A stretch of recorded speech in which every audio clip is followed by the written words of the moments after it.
Absolutely.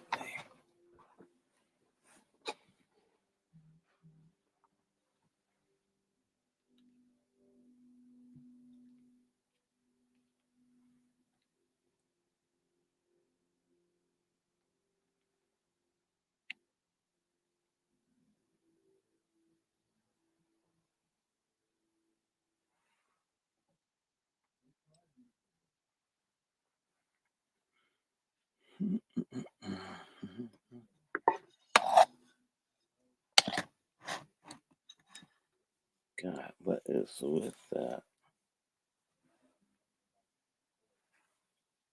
Hold on a second. I'm tired of that shit.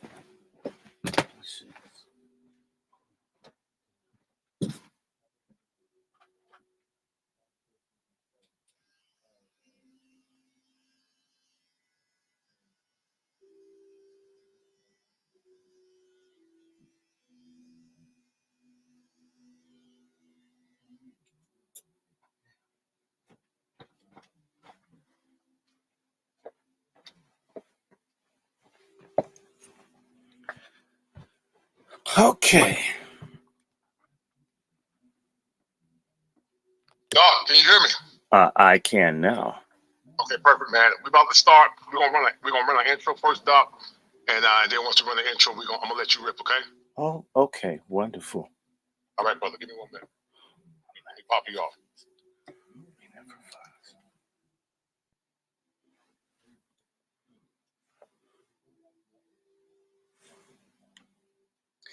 Well, frankly, I've never told people that. Oh, let's talk.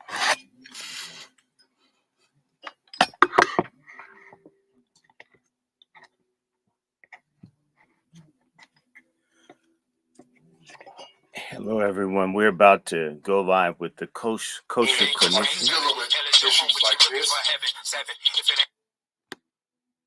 The KOHER clinician. Hello, everybody. We're doing a special edition. We're exploring this whole thing of working with multiple platforms at one time. This is a thing that the other bigger platforms should be doing, bringing people together across regions and platforms versus keeping it concentrated among 4 or 5 or 10 different people. We really do need to see as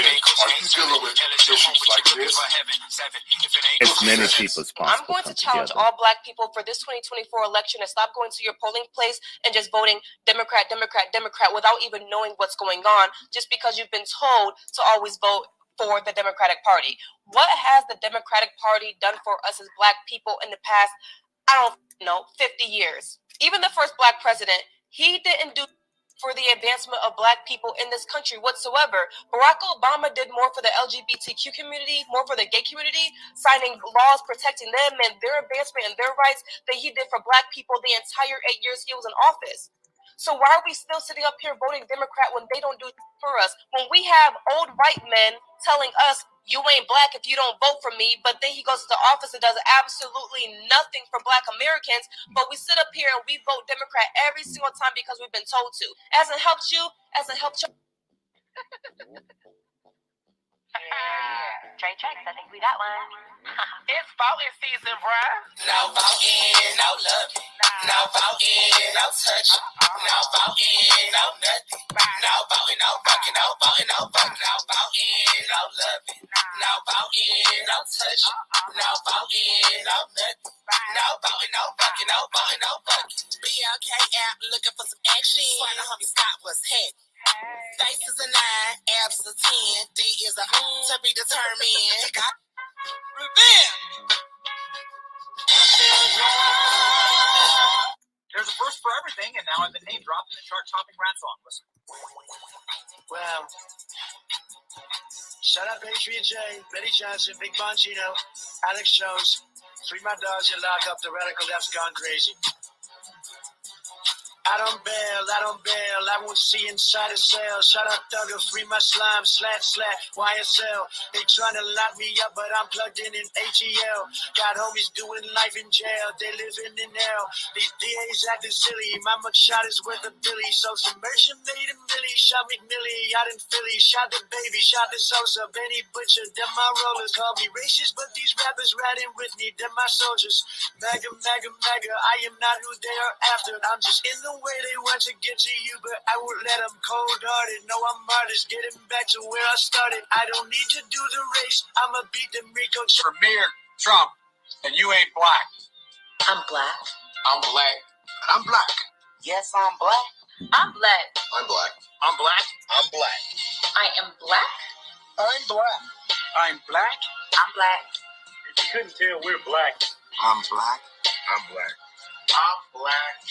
I'm black. I'm black. Joe Biden, man, I'm voting for Trump. Joe Biden, yeah, I'm voting for Trump. Joe Biden, yeah, I'm voting for Trump. Voting for Trump, the whole hood's for Trump. Joe Biden, yeah, I'm voting for Trump. Blacks for Trump, Latinos for Trump. United we stand, and we standing with Trump.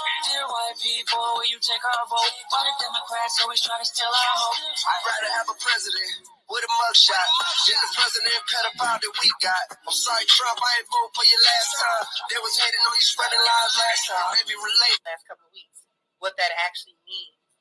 The men are simply not going to commit to a group of women that don't have a commitment bone in their body. Men stop. Because I'm not getting married to a thought. Men stop getting married. Men stop choosing these women for marriages. They stopped dealing with them in a serious, committed manner. not and serious. say, okay, if you're gonna open up the floodgates to sex, and I think one more thing before I take the next call, I think that saying, I think people have a little bit misunderstood the saying of why buy the cow when you get the milk for free. Right. Women have all that is partially true in my personal opinion. Because it isn't quite the sex. Men are not out here exclusively marrying virgins. So that kind of kills that. What and this is just I've been thinking about Marriage this. ain't nothing but a check. Because here in America, marriage has become a check. Now, he's not a passport, bro.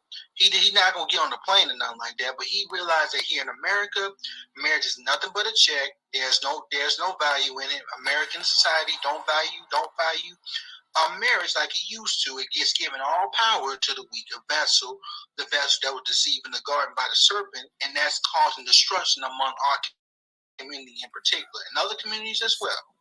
So with that being said, if women want to get married, they want to be valued more. Like say, I was watching Phil Scott a couple of months ago.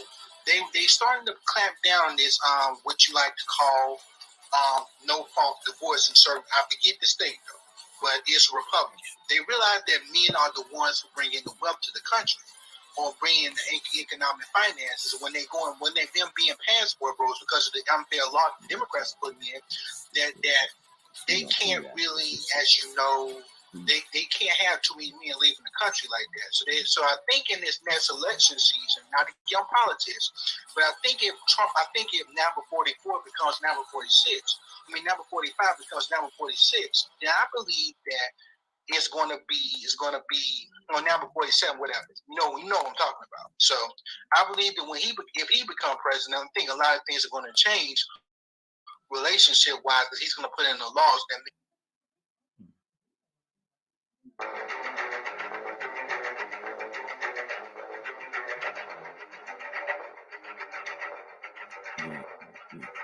When men fail to lead, the children rebel and the women take.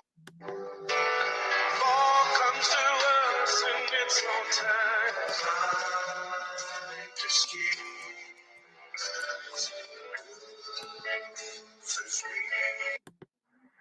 Cognitive dissonance is a condition that happens for a myriad of reasons.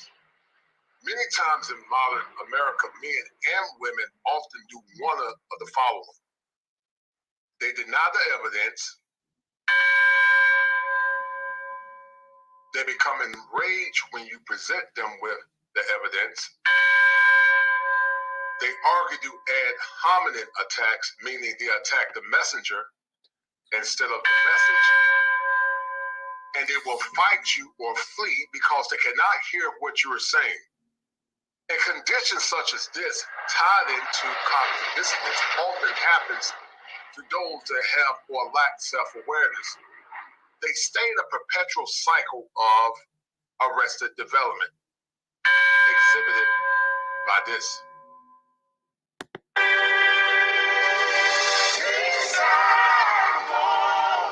It's him no more. Ma'am, book a session. Why do you think a woman who is average looking, below average physicality, below average weight, can sit around talking about they're going to hold out? Or wait, what are you waiting for? The answer is what many are waiting for is a sucker. They're waiting for somebody to go ahead and say, you know what? Even though you got 200,000 miles on you and had a couple of wrecks, I'm going to go ahead and pay brand new prices for it. Hell no.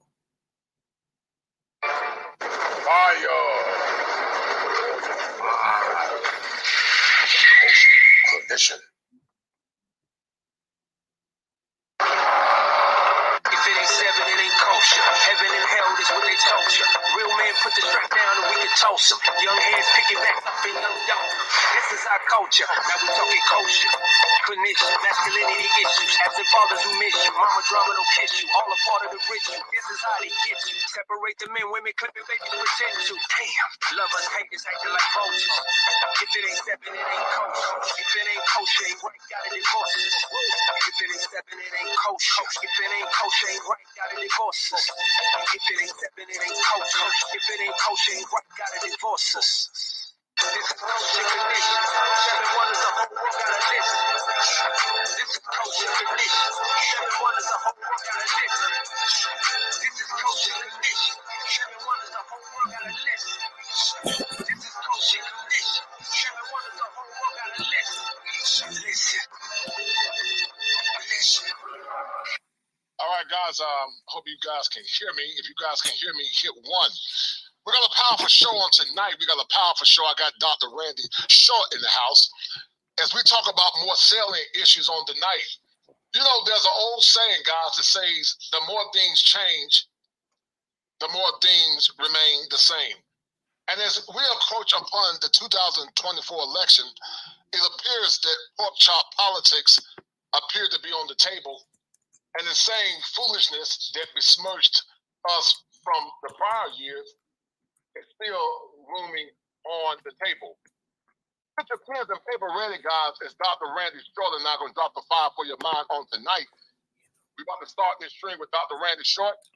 Share this stream, go support Dr. Randy Short, guys. We're about to have a good show. Because we need to have a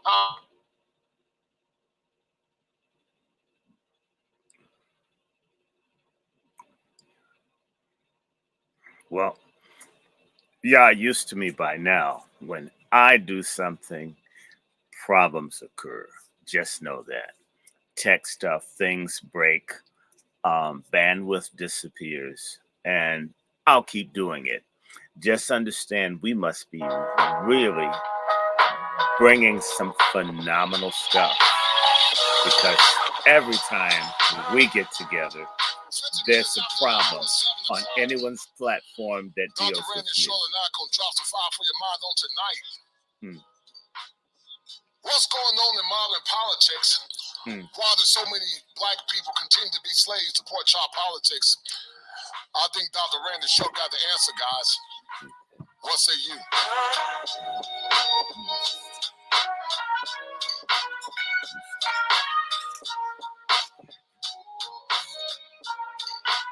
Bringing it to you live once again from the greatest state in the union, the Tar Heel State. where the topography is serene, pristine, and verdant green, where every day is Father's Day, and where manhood is part of hills and valleys, victories and failures. And whereas men, we don't agree on all things or ideologies, but tonight Hey, we come Miss together Quiet as Scale. allies of a common cause. Only to White man dissipate to you, Devin. once the crisis is Hey, over. Mr. Hatcher. I'm about to drop some fire for your mind. Rodney, how you doing? Hannibal, how you doing? Sidonian, how you doing? All right, guys. Epic Eric. Dr. Randy Short is in the house. Dr. Randy is in the house. How you doing, Dr. Short? Oh, How you doing, sir? I'm blessed. I hope you can hear me. I can hear you. I can hear you loud and clear, brother. Okay. Dr. Short, Your sound just went way down. Can you hear me? Can you hear me now? Let me see if I can do something on my end. Go ahead and try. Let's see. Can you hear me now, Dr. Short? I can hear you. I have to put my head near the sound. Go ahead. You hear me well? Not well, but I can hear you. All right. I tell you what, I'm gonna try to make some adjustments on my end. But as we get into the conversation, tell the audience who you are, Dr. Short, and why you're so passionate about the advocacy of Black men, but also in the contextual framework of politics. Well, I'm a Washington, D.C. native. I live here with all the mess. I am a Black American descendant of English Moors and Aboriginal Indians from Virginia, Carolinas, and Maryland. Of course, Africans from all over, and basically, in a nutshell, I'm a Black man that lives in America that wants what's mine, and we can do there because a whole lot of introduction. I don't know. Either people are going to listen to what you say or not. I've been asked to introduce myself, and it made certain people, in particular, weak, simplified, effeminate men feel like I was boasting. You get asked to introduce yourself, and whatever you've accomplished makes them feel diminished. Yes. So I'll just do that. If people can't pick up that I know what I'm talking about, God help them.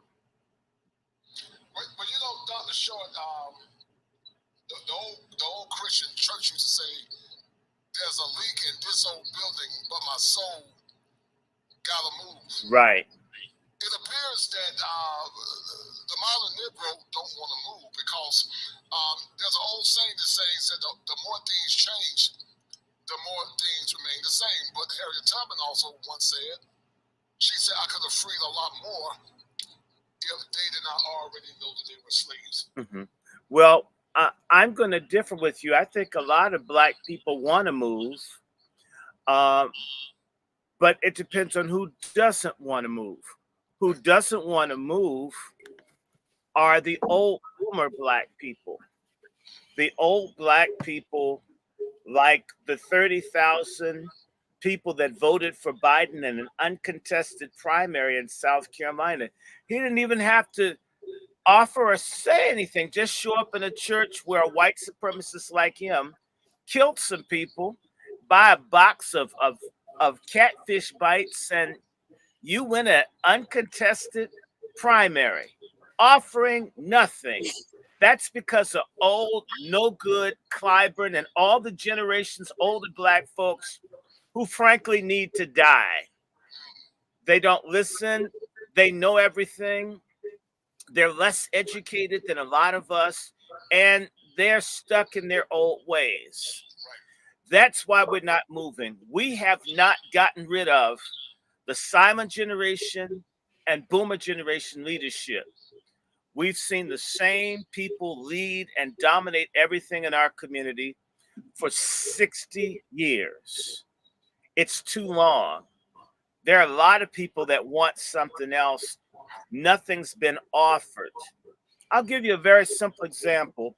of how people are backwards, that are of that older generation, that just fight everything. That you can't even make a suggestion because you're not in the same birth order as they. My family genealogist, a man named Billy Davis, he was in charge of being the griot for the family. And Billy Davis looked like Luciano Pavarotti. He was so light skinned. And I actually knew Luciano Pavarotti. Okay. And he told the family that our origins go back to the 1840s. That's it. And just we can't find out who the slave mother is, and we don't want to know who the white man that raped her was, and that's how the family started. And as a little boy, I says, "Well, can I know? Is there anything?" He specifically did not like me simply because I asked, "Could I know more about the family?"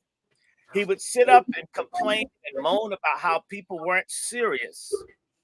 And as a child, I would pursue him, and he would shun me, even in public. He died 5 years ago, and within the last 3 weeks, 4 weeks, or I'll even say month and a half, I became very clear because I've been researching that there was never a slave ever in my mother's paternal line at all. Not one. But this was the old man everybody went to. You couldn't question him. He wouldn't share. He wouldn't give you anything. He wouldn't even tell you the names. And you just had to do what he said. And we all went with the family started in the 1840s. We don't know the mother's name. We know they're three boys. That's it. Now, contrast that old who died. And I'm kind of good with him being dead because were he alive, the genealogical work I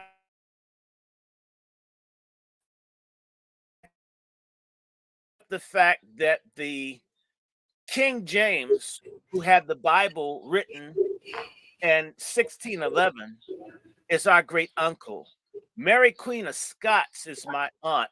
Elizabeth the First of England was my aunt. Margaret Beaufort is my 16th great grandmother. This is the kind of history we would have learned had this old Negro been open, but he had bought into the whole thing that who we are as a people were black slaves raped by white people. So let's just move forward, and that's it. Doc, do me a favor, brother, because you're cooking. I love what you're saying. YouTube is crazy about the R word, so stay great because they'll shut you down.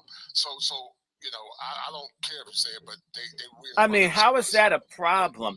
I mean, Oh, I agree with you. they support pedophiles. They let all this stuff go on these platforms, and then we talk about a regular noun. I agree with you 100%, man. We need our own platforms. I see a day when all of these crackers, social media people are going to go broke like MySpace. God hates the day. Speaking of that, all this censorship we've been under for decades from social media, not a one of those old broke down Negroes in the CBC has ever busted a grape. So the real issue isn't that we don't want to move. Certain people haven't died fast enough. And it's interesting, as much as they say black young people are bad, the younger generations are bad, we show so much respect for these old broke down boomers. We've literally not even been who we were to try to show we respect older people. What needs to happen is a rebellion against backward old black folks. Shove them aside. That's what needs to happen. It's the same way. Let me tell you, I took a cab from one place, and I was going back to my dormitory at Howard, and it was an old black cab driver, and he made a wrong turn.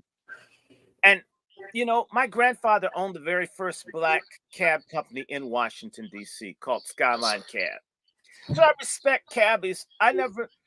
But I mentioned, sir, you could have taken this turn here, and he began to yell at me. I'm thinking, and you know what? He ended up getting lost, and I had to go off on him. And I said, you know, I can't believe that I have to talk to an older black person like I've got to talk to you. I'm the one paying. I know you don't treat white clients like you treat me. So what you're saying is I don't have to respect you. I can get lost and you'll still pay for it and have an attitude because I'm black and I'm old. We've treated age as if it means wisdom, integrity, decency, character, and intelligence. No, there are a lot of old, stupid black people. And they're the ones in charge. And we got a lot of old, stupid ways. And that's what's killing us on all ends, on both sides, even on the Republican side. I'm going to say this out loud. When Donald Trump was in the White House, do you know that he asked a group of black Republicans, what can I do to assure that I get black support in the 2020 election? What do they want? Tell me. Do you know that those old broke down boomers told him, don't do anything for us that you're not doing for everybody else. When you help everybody, you help us. This is what that's why black folks wonder Trump would have done a lot more. It's no good old boomer sellout, a fake Christian conservative black, I call them Republicans, who told Trump, don't do anything special for us. He was told, he went and asked, and he was rejected. And I'll say one of the people in the room, Alveda King, you were there. You didn't open your mouth, Alveda. You know me. I'm not afraid. Let's have a fight. We got old, weak, cowardly, head scratching, booty picking, cotton picking sellouts. Democrats, Cornel West is a socialist one.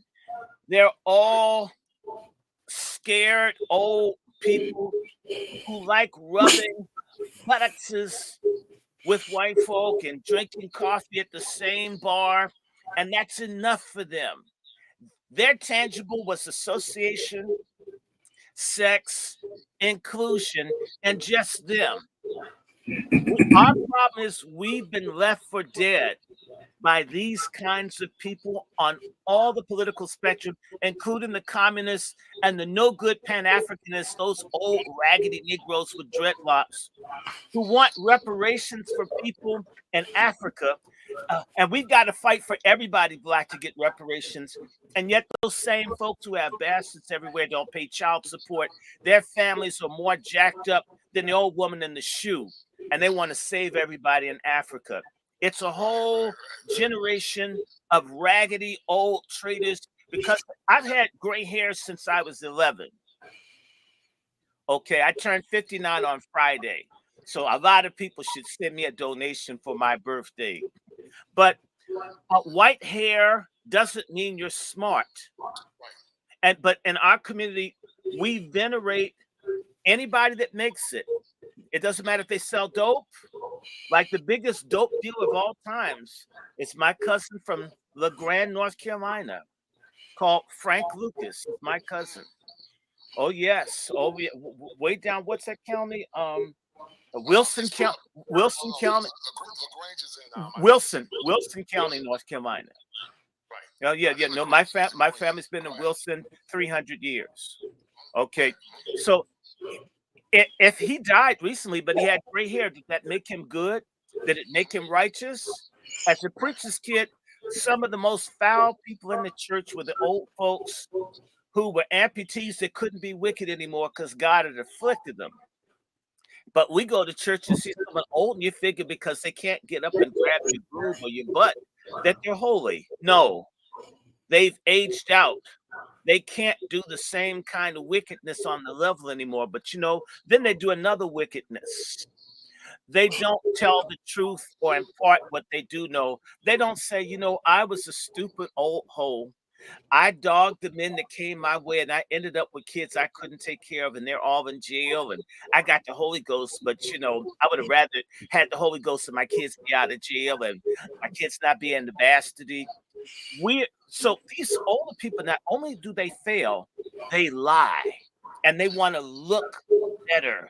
And we have to right now. We need to go into a 20-year period of total rebellion against anybody that doesn't fight for tangibles and demonstrated measurable things that you can measure. Then you need to shut up, sit down, or even better, be in a funeral parlor, and I'm not bringing flowers. Right. Shout out to my man Greg the Scholar for the $5. He said, "Salute Kosher. Black men gotta move on from silent boomer and Generation X mindset of following black women's ideal of what it means to grow." I appreciate it, Brother Gregory. Can we talk about that? I agree. Yes, sir. Yeah, in 1 minute. I appreciate Brother Gregory for the $5. You got the number right. Donate. It's my birthday week. Y'all been stingy. Y'all have been stingy all of December. And I don't even celebrate Christmas, but you could have got me a gift. Dr. Short. Y'all was stingy. I'm not talking about you, Brother Juan.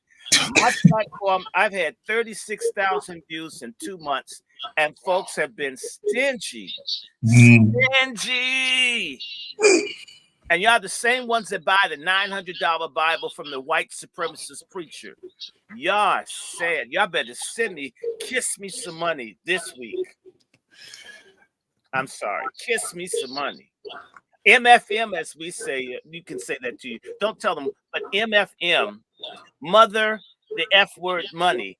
That's the way we say reparations on the Black Men's Book Club.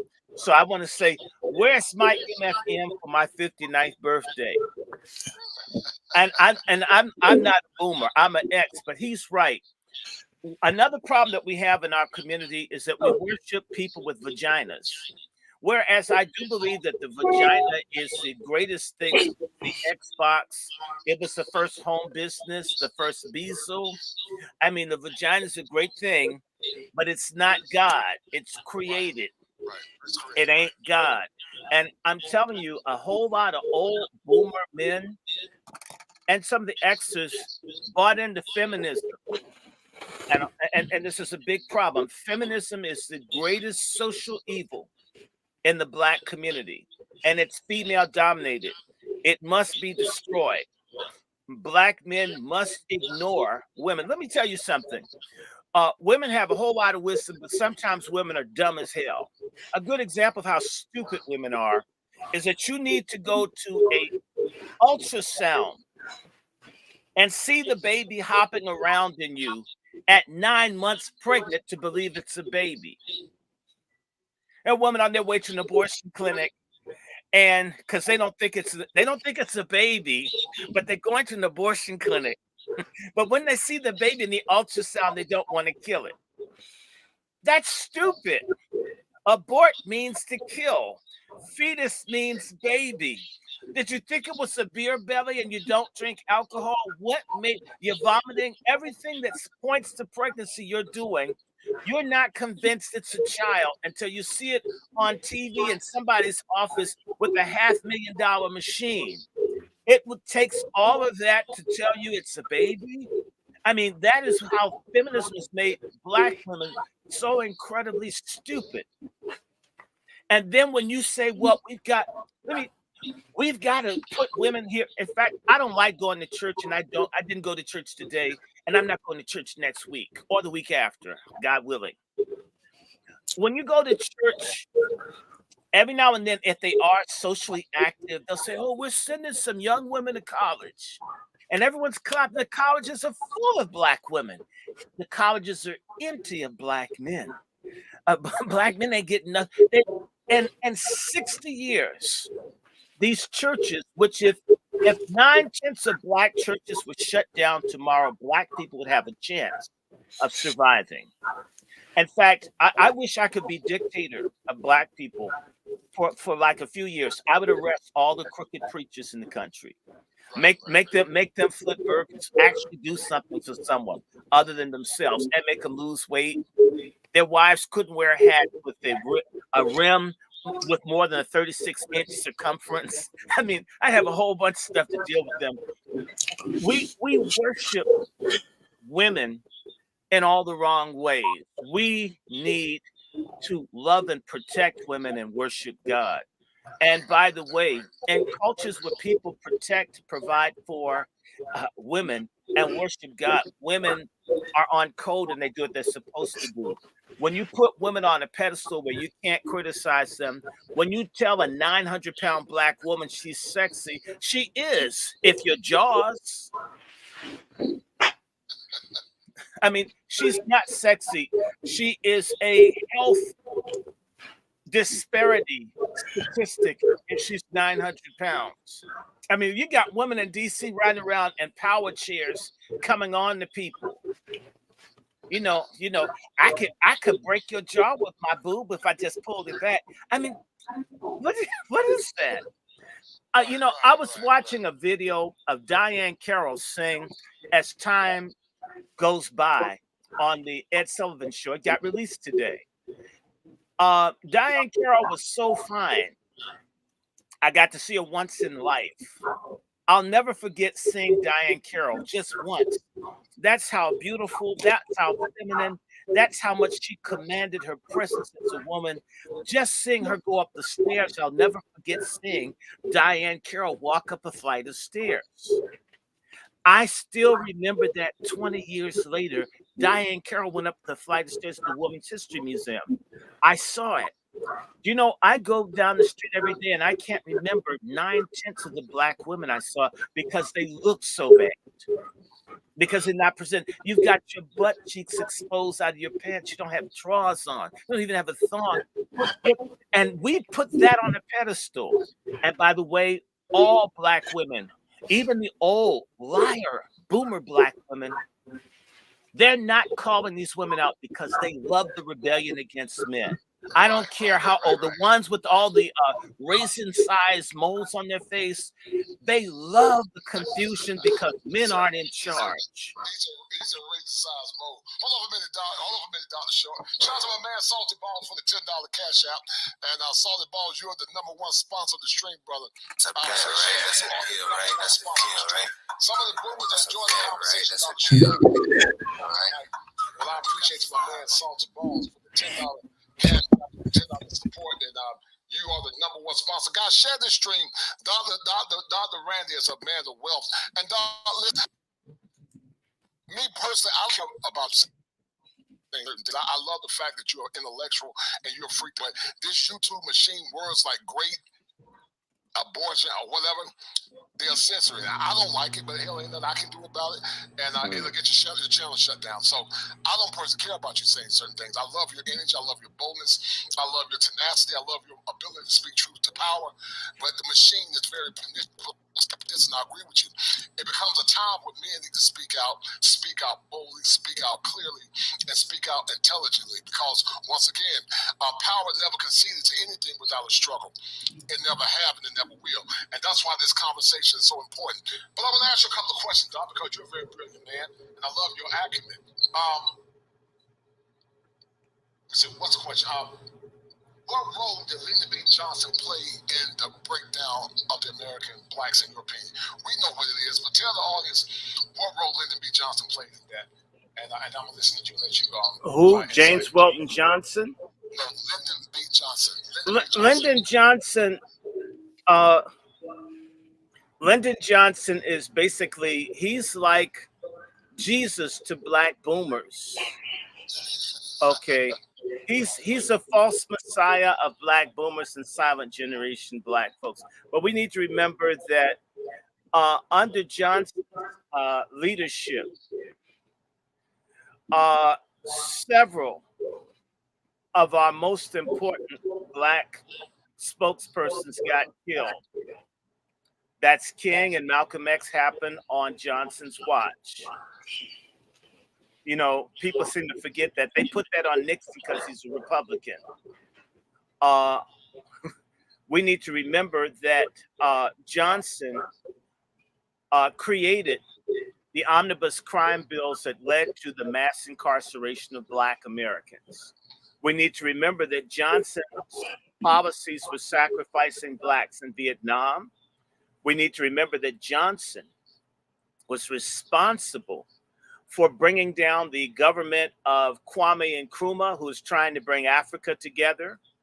Johnson was with the oppression that Baby Doc was doing in Haiti. Johnson was involved in helping the people kill Black people all over Africa, Angola, Mozambique, Cape Verde, and Guinea-Bissau. He helped support the Portuguese. Johnson is the person who listened to Dr. Ravenholt, who came up with the whole policy of working to eliminate 1/3 of Black people globally through the Office on Population, which is in the USAID.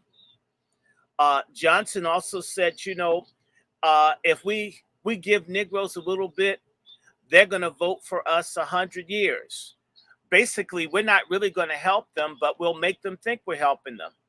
Johnson was a very, very, very wicked man.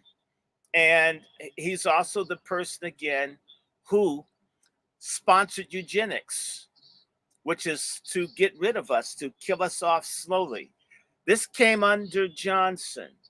Again, the omnibus crime bill to punish Black people for the urban rebellions. He's the one that started this mass incarceration thing. Most people don't know that. People don't know that Johnson called out the United States military, and they were prepared to put Black people who were rebelling against atrocious treatment in concentration camps. That's who my father would say was the Negro's best friend. I remember having an argument with my dad. I couldn't talk that much in 1969, 70. I knew that the man wasn't what everybody said, but my dad talked me down. My dad was a boomer. Oh, Black people live in the past. It's like, that's why Black people like Frankie Beverly. All of his music sounds the same. He's never made, there's no new chords. I can't stand hearing Frankie Beverly. It's not that the music isn't good. It's always the same. When you think about Dr. Short, I call it so many of the boomers need to go through what's called a semnosis, which is a hypnosis. But they need to go through a semnosis to more or less understand why they continue to vote for policies that even Elmore can see as a detriment to the well-being of a so-called Black community. We continue to get besmirched and deceived year after year. It's almost like it's a mental illness. What do you think is the greater contributing factor to this mental disease where Black people continue to vote for policies? I don't care about the parties, but I'm talking about policies that are to the well-being of a faltering Black community. Well, there are a couple of things, and I'm going to just go there. There is a trinity that keeps Black people stupid. I'm going to say religion in general, in particular, the Black Christian church leadership, although they're what I call crescent coons. These are sellout Muslims that want to be dune coons instead of Black. Okay. So we've got, and by the way, the Black church is nothing but an extension of the Divine Nine and the Masons and Eastern Star. The Black church has been hijacked by Luciferians, old broke down Luciferian Negroes who want you to think that the Elks and Masons have so much power and they've done so much great in the Black community, and we're burning wreck. So that's part of the Black church is part of the problem. And the good news is that those pastors push that mandated medicine, and a lot of lit folks put everything up inside of them, and they're dying in droves. We're not going to see a lot of the old. They've decimated their congregations. They got paid. I don't know if you know, the preachers were paid to push medication on their congregations, and they killed. Yeah, I've heard that, Doc. No, not heard. It's a fact. United Way, through Reverend Calvin Butts and Abyssinia Church, who's died, probably from the medication he took. All of these folks are dying. They joined the plot to kill off black folks, and no one could say others. Now they're dying. We're not going to see a lot of these people anymore. They're gone. They were dumb. Nobody, I mean, Tuskegee didn't mean anything to them. And a lot of these same people in these organizations, you're going to begin to see the old ignorant people and their families and people that thought like that went with the okey doke of President Biden, these other people. They won't be here. And the way I feel is they won't let you reach them. They won't let you teach them. They won't let you share. I've had people cuss me out, and I've been holding a peer-reviewed medical publication. I mean, how am I? I mean, I went to the very height. These are people. Let them go. We try too hard to save everybody. My thing is, let them go. I don't care anymore. You can't help them. I remember being a teacher, and you've worked with youth. Remember, you couldn't. Everybody wouldn't let themselves be helped. You could only help a few. Most would show you that you couldn't make an impact. It is that you couldn't. They wouldn't let you. We try too hard to save people that don't want to convert or come along. That's true. Let the dead bury the dead, says Yes, Jesus. sir. I Great. love that verse. Now, so you've got the churches full of old people that are dying off. You've got these Greek letter organizations dominated by old people. Okay. And I'll put within the secret societies. And then you've got these no good civil rights groups like the National Association for the Assassination of Colored People, Urban Greed. All of these groups are full of old black people living in the past. Okay. And the nice thing is that these groups aren't growing, they're dying.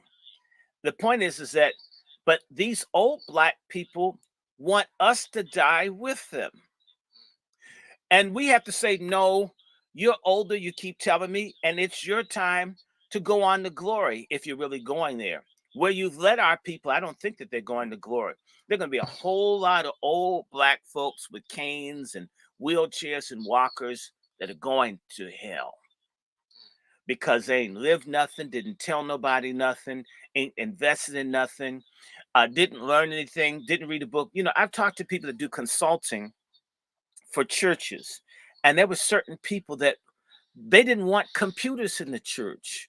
They didn't know how to use almost everything that was now they objected to, and you had to work around. I used to volunteer for Carter G. Woodson's Associated Press, or whatever the press that Carter, and it was a couple old black women in there, and they would do everything with scissors and the old typewriter, and they didn't want anybody that wasn't old around. Period. Don't even come around if you weren't like 60. You were seen as a threat. Right. So this generational bigotry is really strong, but it's dying. And what people have to do is withdraw. I didn't say don't believe in the Bible, don't believe in Jesus Christ, but why get up behind T.D. Jakes? And in North Carolina, why do y'all believe in that greasy, fat preacher, Reverend Barber? You look, I'm gonna tell you something about Reverend Barber because a lot of black folks in North Carolina like him. Right. Reverend Barber and I happen to be in the same denomination, although I don't participate anymore.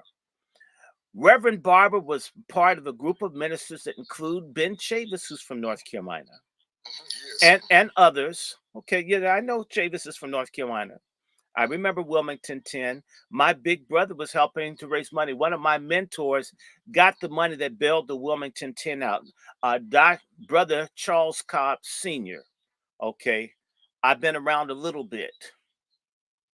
And what I'm going to say to you is I got in trouble with Reverend Barber and other black ministers because I, finishing Harvard Divinity School, didn't think that Jesus Christ had sex with his disciples. I repeat, I don't think Jesus screwed James and John. Right. They did. Wow. Not only that, I don't think that David and Jonathan did it. I don't think Naomi and Ruth did it. I don't think so. The Bible doesn't say so. And I made the mistake of talking to who I thought was a Christian minister who was in Connecticut. His name has escaped me at the moment. To tell him how Harvard was teaching all this crazy anti-God, anti-biblical stuff. And it was terrible. You can't make everybody gay? I get it if you want gay folk to be treated well, pointed to the second commandment, but you don't have to make Jesus a queen to get decent treatment for people. Right. And it just so happens I went to visit a pastor who's in the United Church of Christ, the main black church that pushed for same-sex marriage and all this stuff is the United Church of Christ, of which Reverend Barber is a pastor. Greenleaf Church in Greenville, Virginia. North Carolina. Oh, yes. And Greene County. Yeah, I'm saying something. Let me tell you something. Went to see Ben Lewis at Lincoln Congregational Church in Washington, D.C., telling him I had been trying to get in touch with Ben Chavis for years and couldn't get through. And he says, you can see Ben Chavis right now if you want to. He's in Columbus, Ohio, or Cleveland, Ohio. And he says, no, he's at the Howard Inn. Howard University used to have a hotel on Bryant Street and Georgia Avenue. It's now the Howard University Bookstore, African Studies Department, where I got my PhD from and other things. So he drove me up there. And when I got to the second floor of the Howard Inn, I heard all this screaming.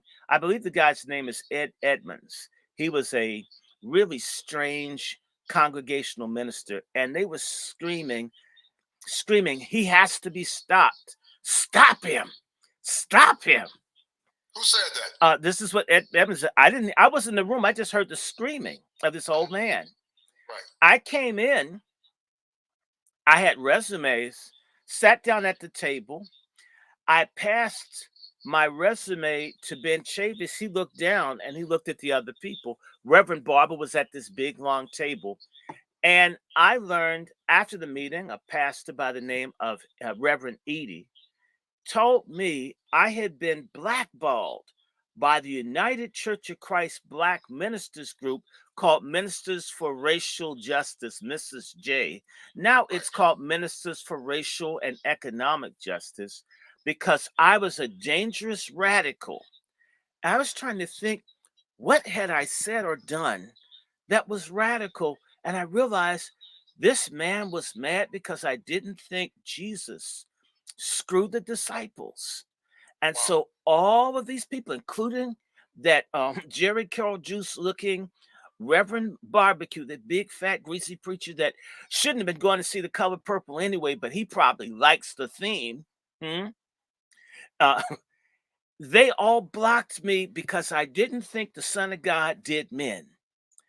Right. That is who you guys in North Carolina look to as leadership. And his running buddy, who has cancer up here in Washington, D.C., is, God,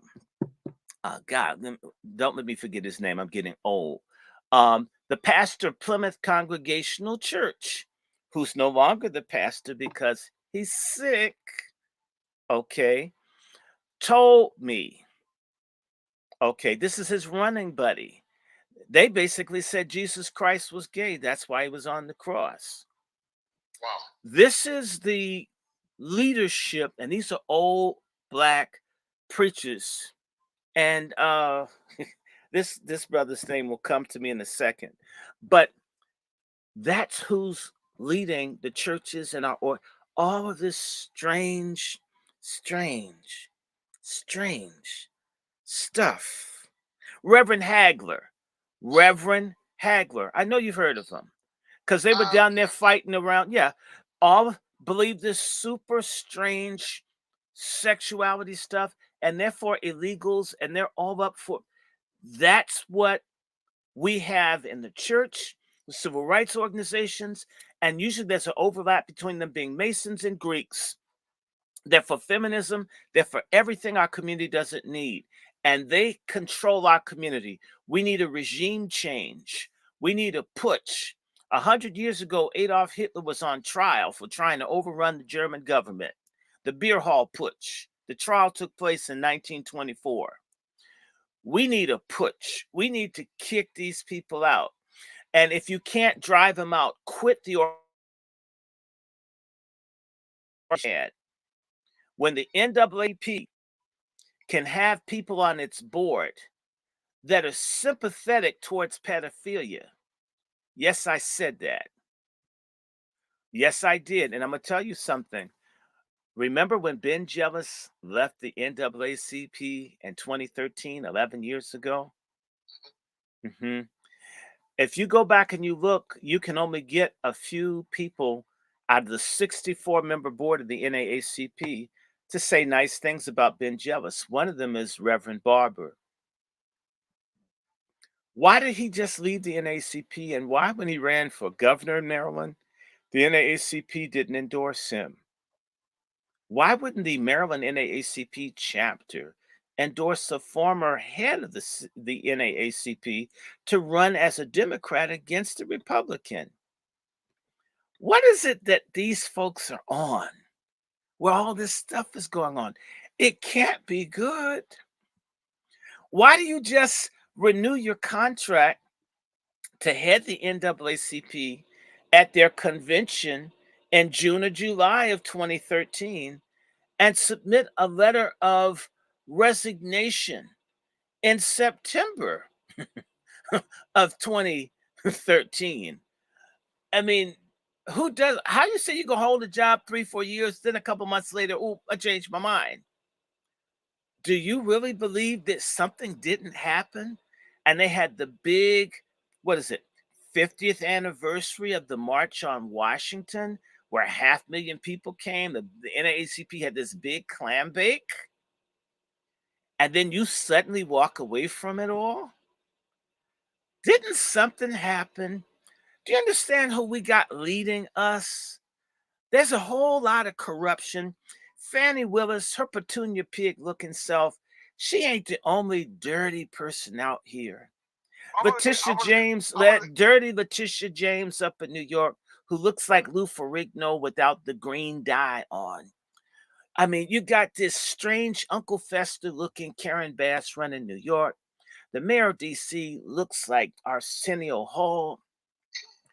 I mean, you got Butterfly McQueen looking mayor of New York, Eric Adams. You got this dude that looks like Barbara Jordan as a trans man, Johnson, that runs Chicago. You got Henrietta Hippo, Sheila Jackson Lee, who says she cares about reparations. And HR 40 has sat on her desk for 3.5 years, and she hasn't moved, if not 4 years. All of the, and she ain't even a Black American. She's a Jamaican. Well, what is HR 40, Doc? It's the agreement to discuss reparations that Congressman Conyers had. And frankly, I don't ever think that HR 40 would have gotten anywhere because people had so much dirt on Congressman Conyers. And I'm not trying to be funny when I say to you, I think I got a glimpse of Congressman Conyers in his drawers in his office because the door was cracked open. What kind of man walks around these drawers in their office? But and I'm not against Conyers. I'm just saying, but he was in his drawers with his shirt on. I mean, who does that? This is a kind of corrupt leadership. These people come to Washington to be freaks. They get caught up in the orgies and the drugs. They don't come here with the plan to help us. Look at how these illegals coming to this country get more rights, more tangibles, more benefits, more immunity from the police, attacking the police than us obeying the police. Somebody negotiated this, and I want to let you know every single solitary Black church in this country that is in the National Congress of Black Churches, every Black civil rights organization or any that pretend to be Black, every Black Masonic order and secret society is in the Leadership Conference for Civil and Human Rights. All are in alliance with the illegals, the gays, and the feminists. Who they're not allied with are Black people. And that is why you can have Hindus who hate, or Sikhs, because the woman down in South Carolina, Nikki Haley, because that's how she got where she is, Nikki Haley. She's an Indian. She's half the melanin, twice the freak of Kamala.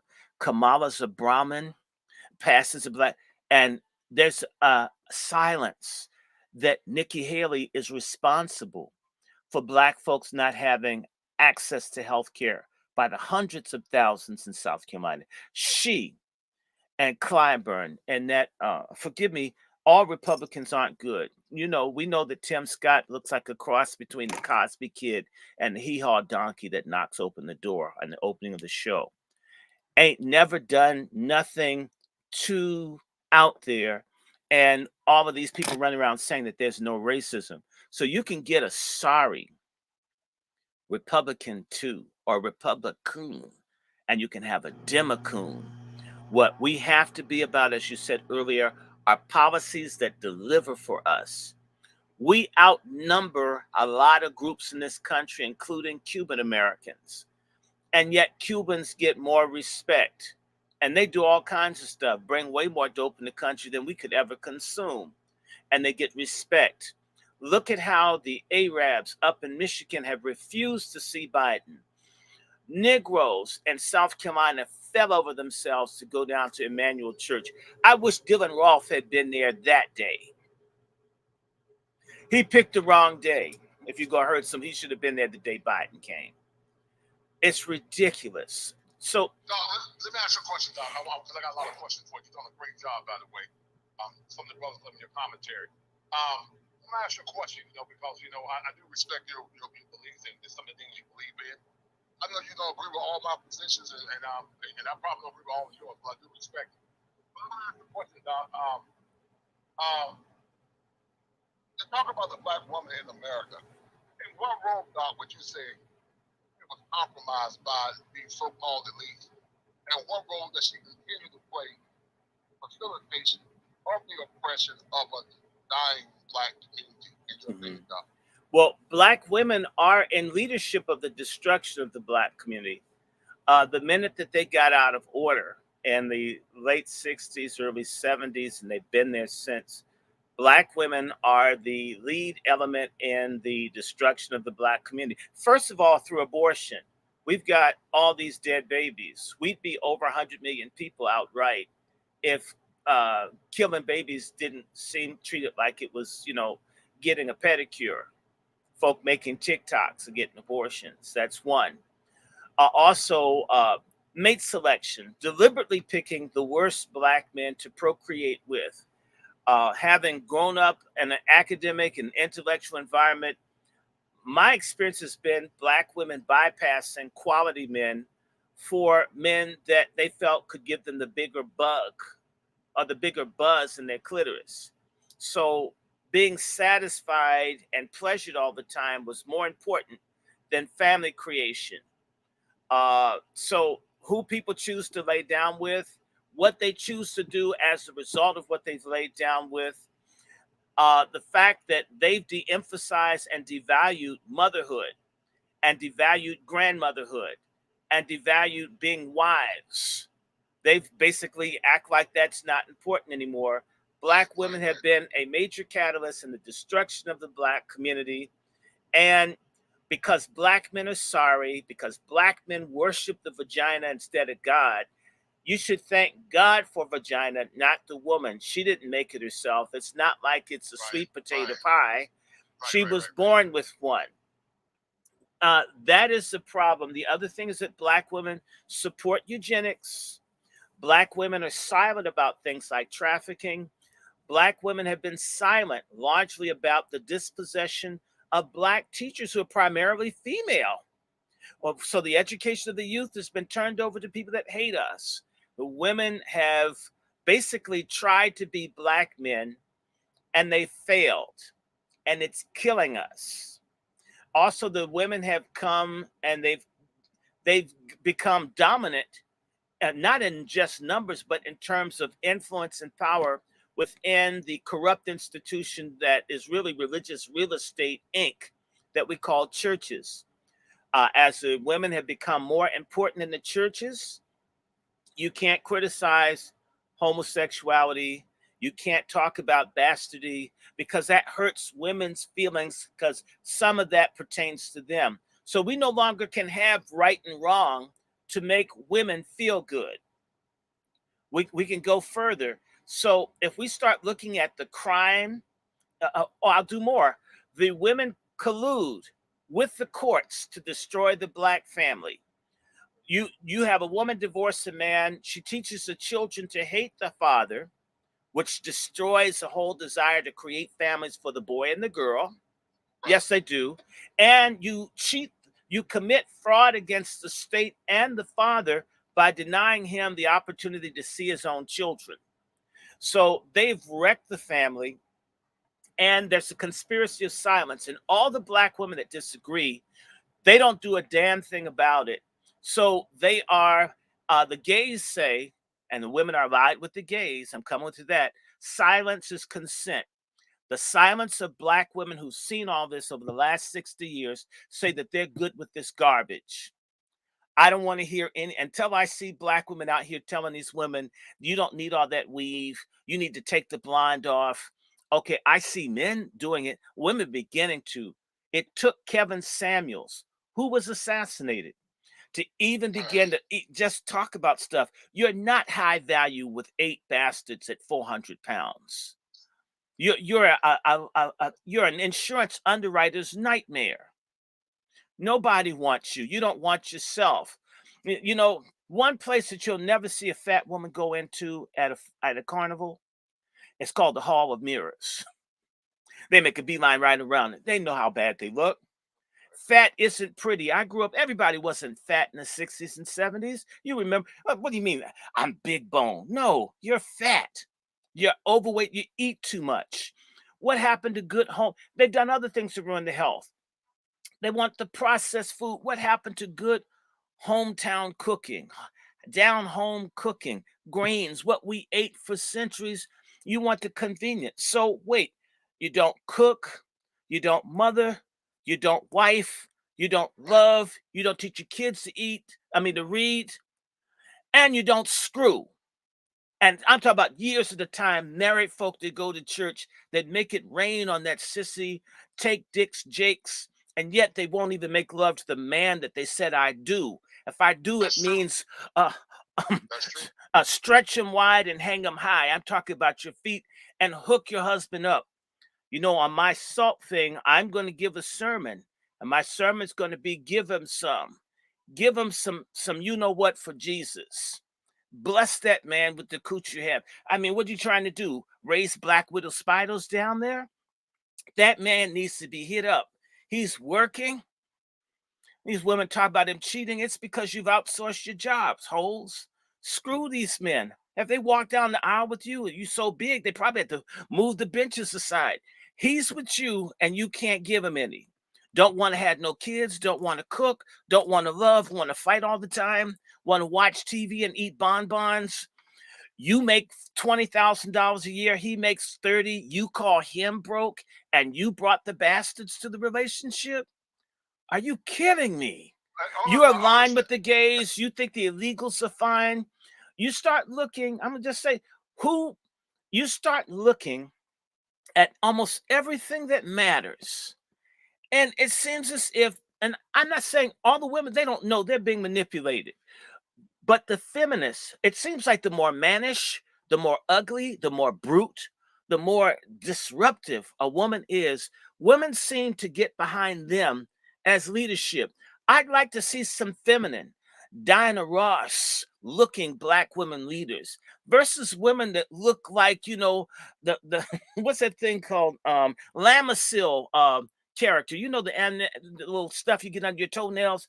You have women that look like they're the Lamisil icon, and they're the leadership for black women. They'd find the ugliest black women and put them out front. And black women don't say anything. I mean, like Shirley Chisholm, looks like a moose with the wig on. They don't need no movie. They need to shut that thing down. Pull some black plastic over it.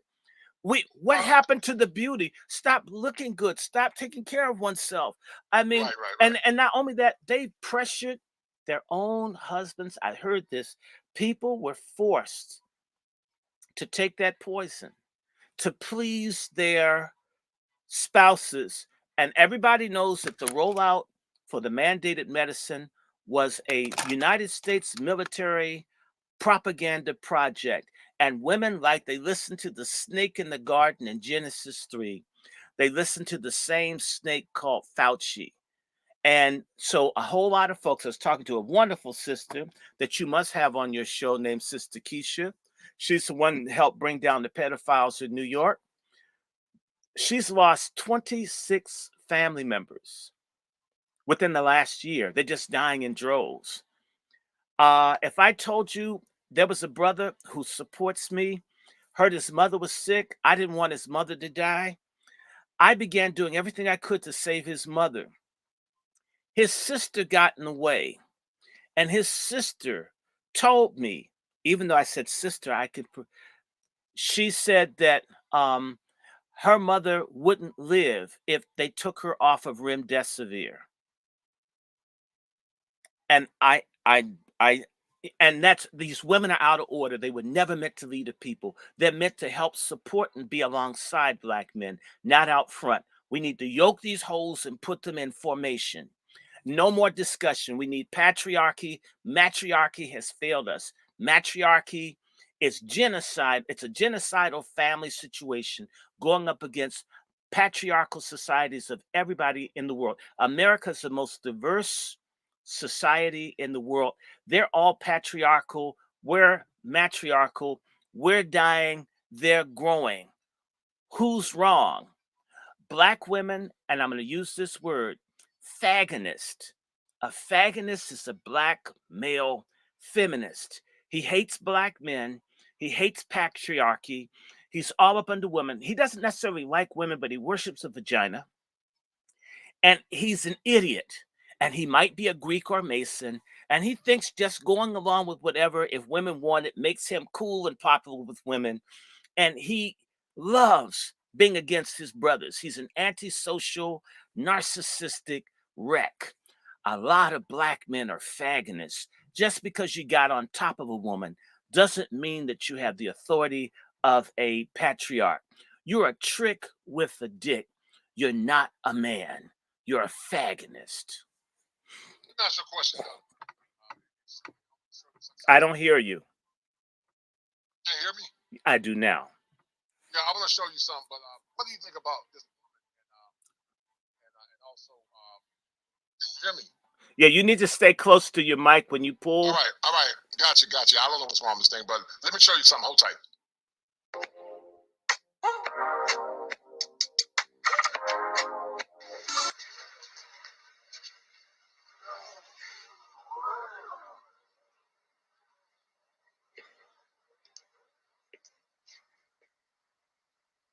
She's your queen to be, a queen to be forever, a queen who'll do whatever His Highness desires. She's your queen to be, a vision of perfection, an object of affection to quench your royal fire. You have any kids, Victoria? I do. I have 4 children. Looks like she has 10. 20, and I have an 8-year-old. That's 3 ages. I have twins. They're 20. The 20-year-old twins. All by the same man? Yes. My oldest kids have their own dad, and then my 8-year-old has her own dad. So that's 2 men. Yes. Have you ever been married? No. This proves that the lovely ladies of the community don't understand math. This proves that the lovely ladies of the community don't understand economics. This proves that the lovely ladies of the community don't understand money. They don't. First, they think that brothers making six figures is ubiquitous. They are not. Black men making $75,000 for them. They're not even 15%. They're more like 13. That's number one. Number two, brothers who make 50 grand more than that, put them into the 120 range. Now you're looking at less than 10% of black men. They are literally the elite. And you're saying that these brothers ain't good enough to get the kind of women they want. They got to settle for a can of busted biscuits.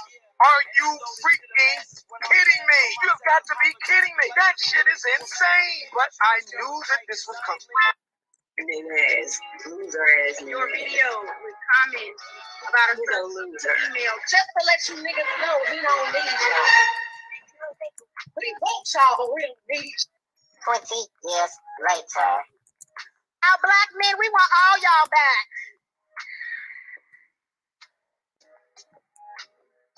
Because we love you, we see you, kings. And most importantly, we need you. And most importantly, we need you. And most importantly, we need you.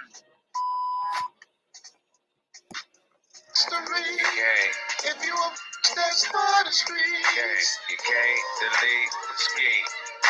You can't delete the ski. I know him who used to suck dick every Monday night. Go ahead. Down the short, Corey Hogan said, you can't delete the ski. You got a generation of women that are not cool. They don't respect masculinity. They don't respect truth. They don't respect family. They think they're better than the average man. Mm-hmm. In your opinion, Dr. Short, when did this delusion begin? In your opinion, when did this delusion, where average to subpar women think they're better than their men, in your opinion? Go ahead. Well, first and foremost, that exists in the ecology of the fagonists, the simps, the BFers, brother effers. There's a kind of black man that hates black men, doesn't like black women, but loves the black woman's orifices. And a lot of them like their anuses too, maybe more than the front side. I don't know what that's about. So black women are following the degeneracy of a lot of men out there who like this. Not all black men are complaining. There are a lot of black men that love all this chaos. In particular, a lot of this emerged out of, we're going to call it, W.E.B. Du Bois talked about it. It's called bastardy. When you have a culture full of unfathered children and families that do not have men, you have what's called bastardy. Bastardy brings about another thing called anomie. Anomie means the absence of norms. The horror culture, the sexual revolution that the feminists and the other white supremacists that black people latched onto, have all the sex you want. I can take a birth control pill and I can be as promiscuous as I was told men are. Women are copying what they've been told men were. There's a man by the name of Alfred Kinsey, to whom we need to have another discussion, you and I. Alfred Kinsey, the father of the American Revolution, who did books about American sexuality that was based on lies. And what the society was told is that this country was far more filthy and degenerate than what it was, and the laws and everything had to be changed to facilitate the real sexual character of the nation. And we have gone along with what America's done. We've become Americanized. We're the essence of America. Bastardy, where the mother, she can't run the kids that much longer after 10, 12, 13. Kids do what they want. Come on, you've been around. There were homes where you had a father, you knew be home at 11. Get home at 10. You might get beat for getting home at 10:59. Nigga, don't you touch me. Right? These women can't manage or don't manage these children. These women feel entitled to everybody's support, if not welfare, Section 8, WIC, SNAP, school lunch, after-school programs, mentors, all of that because you were a whore that had a child out of wedlock. Once we stop calling people whores, once we stop calling kids bastards, once we stopped, there was no penalty. Remember, what's that song? Love Child, Never Meant to Be, Love Child, Born in Poverty. That was a big hit. It was a bigger hit with white people than black people. A lot of black folks, yeah, white people made it the #1 record that knocked the Beatles out of the #1 spot. But Love Child couldn't move Johnny Taylor's nastier song above the Supremes' Love Child. We've had an issue of illegitimate childbirth for a long time, but it used to be a stigma. It was a stigma, right? But then we, oh, well, don't hurt the woman's feeling. It's not her fault. Hell yeah, it's her fault. You don't want nothing to come out, don't put nothing up there. If you don't want to be abandoned with the baby, then get with someone that's serious enough to stay with you to raise it. It shouldn't be an afterthought.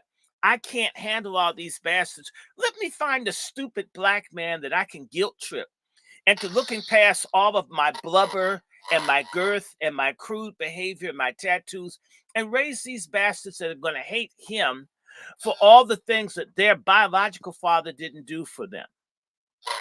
And I know black men that go around, they actually think they're heroes if they step up and raise another man's bastards, or they think men that don't want to raise other people's bastards, you know, are stuck up. The black man has become a female, and the black woman has become a black male. And so when you have a culture of bastardy, I'm sorry, women don't hold it down. It's a damn lie. And we need to stop playing this. And you know, the people who keep praising women, when you go to church, it's these filthy preachers. And the woman, sweetie, you gonna be all right. And girl, you know, they never have anything nice to say about the men that are there in the church, but they constantly praise and they blow smoke up the rectums of the black women, right? Because it's a hustle. So the church is the biggest.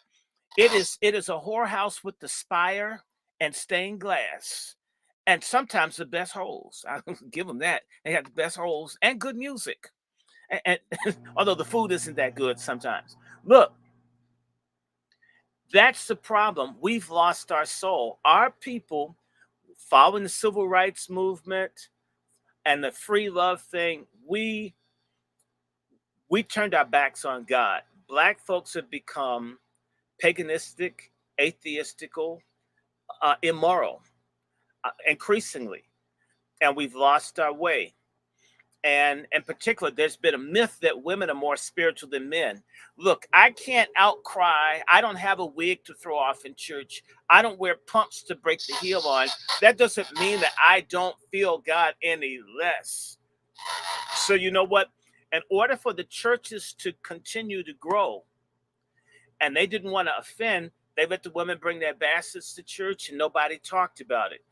We've sanctified fornication. We've sanctified all of this. The state of this so-called black church, it is a brothel full of greedy, obese, pedophile, grifter demons, male and female, that have refused to tell people the truth. You can't screw everyone. You can't be with everyone. You are a bastard if your father's not there. You're a hoe if you're not married to the person that you're sleeping with. A date isn't prostitution. In fact, 50-50 is proof that you're not a prostitute. If he's paying for everything, what does he get in exchange for his money? It sure ain't your company or conversation because you're not present. Right. We've become an ungodly people, and our women are ungodly. Just because they go to church doesn't mean that they're godly. And our women get up behind any cult. Who were the majority of the people that died in Jonestown? Black women. Those women knew that Jim Jones raped women and children. Sure they did, and raped men too. And they still fought into South America. The women get behind Malachi York. Women get behind Polite, Nature Boy. Name the cult, name the thing that's degenerate, and they gravitate to it as long as the people lie. You want to see a black man that's probably single? An honest black man. But if you lie, girl, you so fine. You gonna make my mama come, right? Right. Right. And all this queen stuff. Look, if you're a queen, where's your royal demeanor? True. I mean, I don't see any royal behavior. I see slave behavior, pigsty behavior. You sound like the prodigal son and you ain't had your corn cob. You are not a queen. And if you've got a blunt in your mouth, you're all macho. In fact, I'm going to tell you the biggest thing also, black men, we think that the only way to have a woman is for her to have low standards. Because if she has high standards, she might not be able to meet them or not trying to. So we celebrate. Black men are the only men in the world I know that treat lesbianism as if they're superheroes. So you got these mannish black women. I mean, they look harder than Mike Tyson. Isn't that Serena Williams looks like Mike Tyson? I think she's bigger than he is. You got these women that look super mannish, and brothers are talking about how fine they are. What is that? I know guys who end up getting turned out because they think it's okay for their woman to have a woman, and then those women get together, conspire, and steal everything he has. And they're such punk, liar, phonies. They can't come out and tell the truth. You know, I was a sucker. If a woman can vibe with a woman better than she can with you, you're already done. You're just a living dildo. And a lot of black men have such a low self-image, they don't mind being a living dildo. As long as my dick is so much she can hate me. I had a dude right down the street from me who got stabbed in the neck by a woman, but after with the blood coming out his neck, well, I got some pussy. I'm thinking, I need to get stabbed in the neck for some pussy? And so black men are Baal worship. The Bible talks about Baal. Those were black people that worship freakiness, that would have sex everywhere. All these folks saying we Hebrews. Well, if we are, we're in the Baal worship. We worship sex and frivolity and baby killing. And that's what's happened. We've lost God. And we put money, we have all these idols, and we put God in the toilet, wiped our behind with them, and tossed them after we thought with civil rights laws, we'd be able to run with white people and nothing would matter anymore. And then that kind of faded out. And then they brought out OFAGA. And that, Obama was the magic bullet that was going to make us just as if we were white. And there's still people clinging to Obama. They want to bring out Manshell. I hope that's a woman. I hope so. I mean, because I'm a lot of, y'all gonna have to get a refund for your book if that's not a woman. We hate God. And that's a big problem with black women. Black women hate God for making them women. Okay. And yet they don't like black men. You wouldn't be a white man if he made you a woman, idiot. You'd be a black man. So I don't know what they're on. And God bless Kevin Samuels. I feel like pouring a frankincense libation for him. God bless you, Kevin Samuels. You are everything. Yeah, I do my frankincense libation for Kevin Samuels. He was. Well, I got something for you, Doc. But hold tight, because you can talk and I love you. But hold tight. Shout out to my man Gregory Scotland for that 10. He said, Coach, this is why male-centered content is so important. Women don't need to be involved in every conversation that we have. Many are at odds with our ideas. I totally agree. Shout out to my man KP from KC5.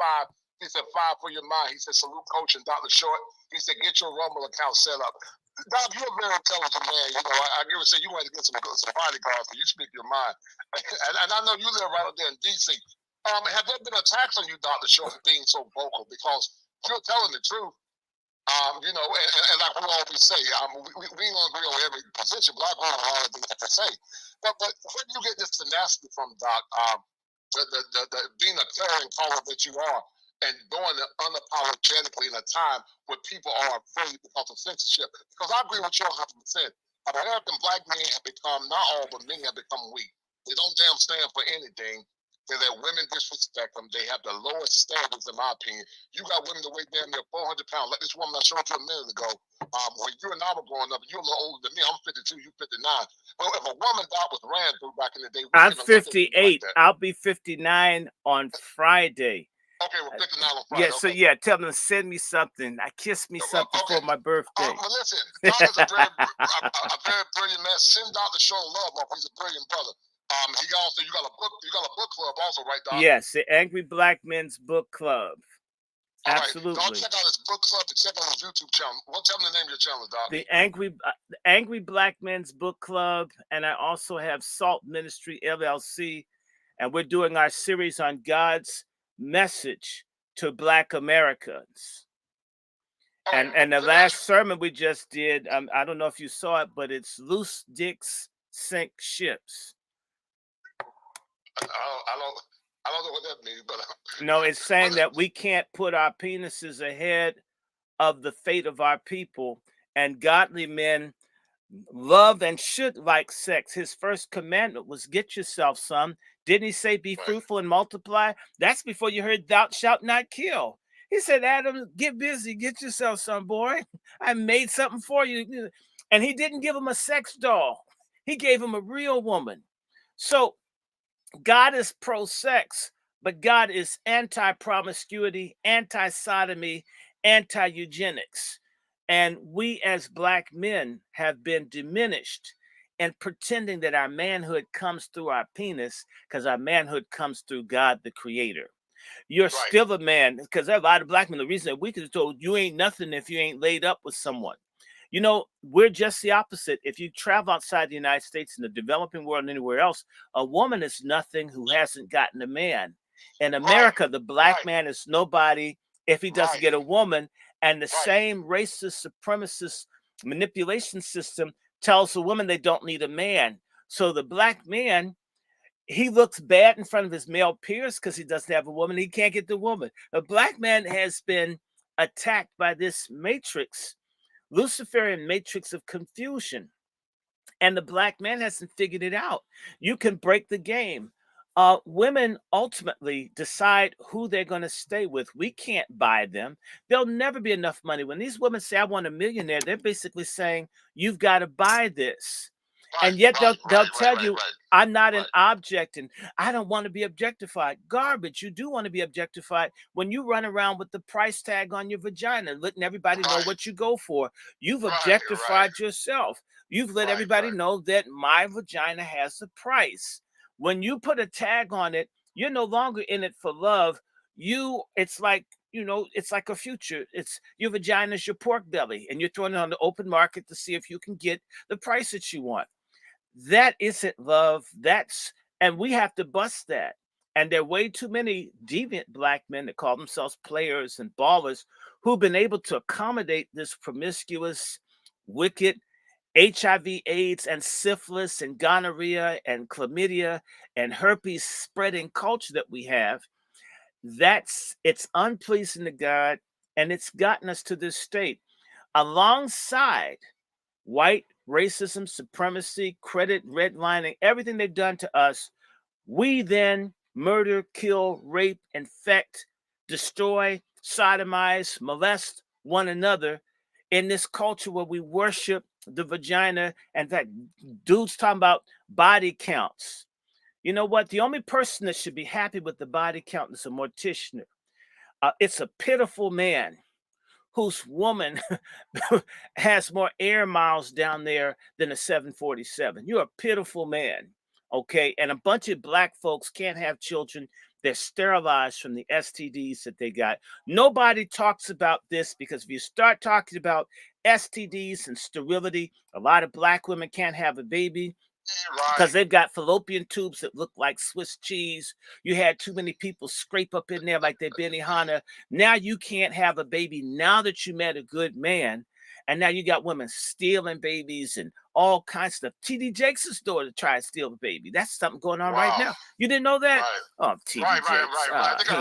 Jakes. Man, he's so fake. And sisters love T.D. Jakes. And he looks just like that actress. Remember that movie, Guess Who's Coming to Dinner? Yes. You saw the movie Guess Who's Coming to Dinner? Teddy Pendergrass. I'm not Teddy Pendergrass. Sidney Poitier.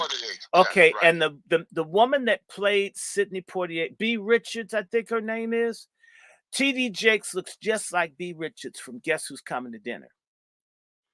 All of these guys, they look like women. The women look like men. I mean, TD Jakes' wife looks like Charles Barkley.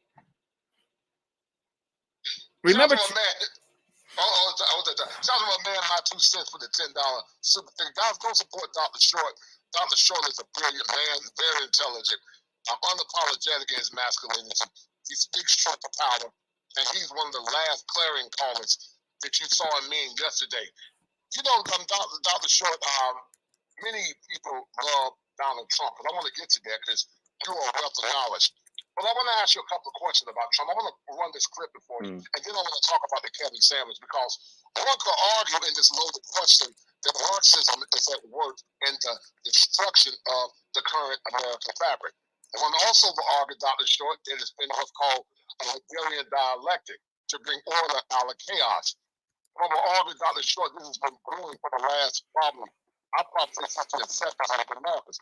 You live in D.C. And one will argue this has proliferated to something that's totally out of control now. It bothers me, Dr. Short, when I hear so many ignorant people saying, save the community, black love, but you're not going to save no damn community, Dr. Short, when you don't respect and honor the men of that said community.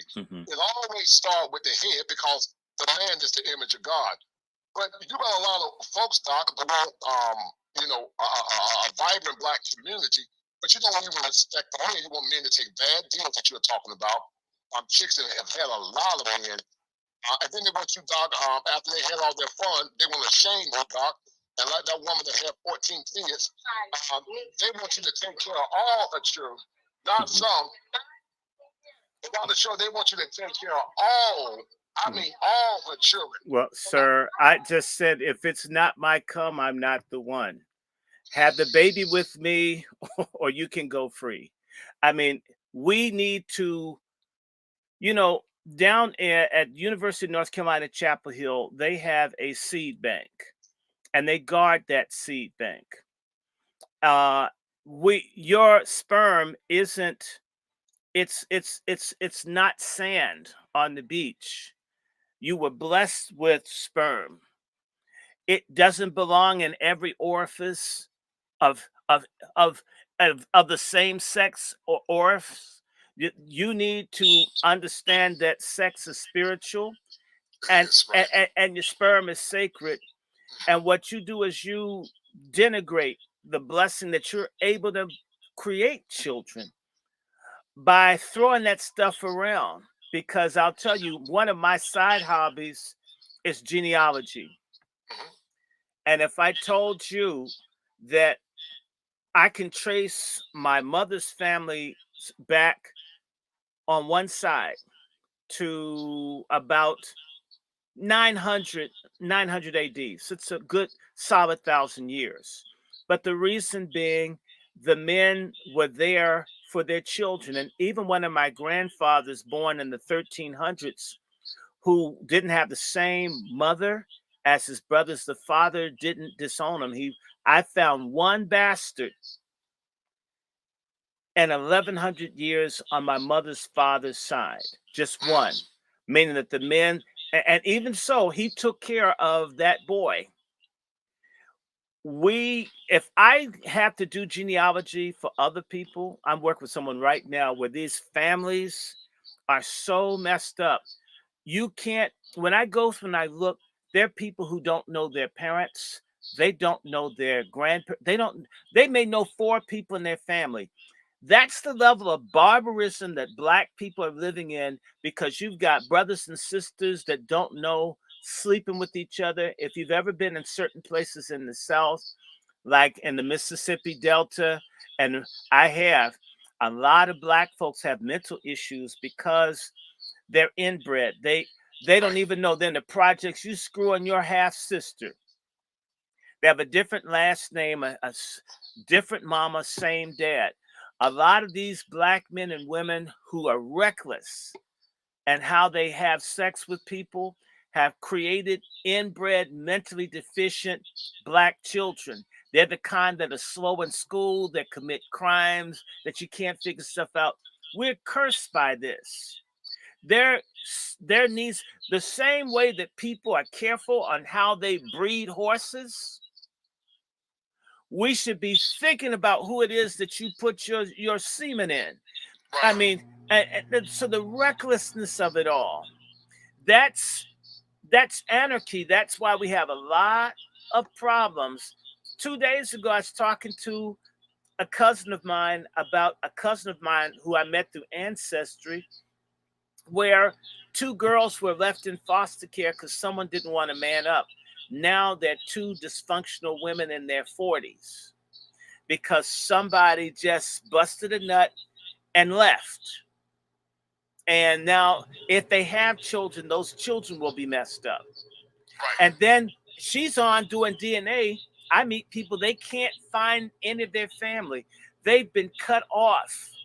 It is a crime, and this is something that Black women do, and Black men do it too. They lie about paternity. They keep secrets, and people don't know anything. Do you get where I'm coming from? And I've got family in North Carolina. There are a lot of holes in my family. Holes. North Carolina holes. My grandfather had 2 wives at the same time. I had a great uncle down in Elm City, North Carolina, with the black and white wife at the same time. At the same house, pregnant at the same time. That seemed to be a tradition in my family of having 2 women pregnant about the same time. I guess they talk about it at the pool hall. But so this man had 2 a black wife and a white wife. And the Klan came after him and he shot him up. And he went over to Richmond, Virginia. So I may be running into people who are my cousins. Or, what if I hook up with somebody? When I was at the University of Virginia, there was only one girl I liked at the school. Just one, named Karen. Went to family reunion. Who was at that? Karen. Wow. You get where people don't realize sometimes the people that you're attracted to are your own blood. They're not the people that you're supposed to hook up with. But when people just screw and it's different names, this is anarchy. This is barbarism. This is paganism. It's degenerate. We absolutely need to think about what it is that we're doing. I'm not saying don't have sex. I'm saying be smart with sex. But you know what? We're the same people that could build pyramids, but we get real stupid with our clothes off. If that's our downfall, that's what I said in my sermon. Loose dicks sink ships. Let me show you something, Doc, real quick, because you said something about Kevin Samuels, but I'm going to talk about that, but I also want to talk about Donald Trump. Let me play this, because I want to make sure we talk about Trump. But then, Doc, I want to talk about pork chop politics. That's a term that you coined, and I want you to explain to the audience. I said pork chop feminist. Okay, well, pork chop feminist. Well, explain that, but maybe you can flip it even to pork chop politics. Hold tight, Doc. I'm going to challenge all Black people for this 2024 election to stop going to your polling place and just voting Democrat, Democrat, Democrat without even knowing what's going on, just because you've been told to always vote for the Democratic Party.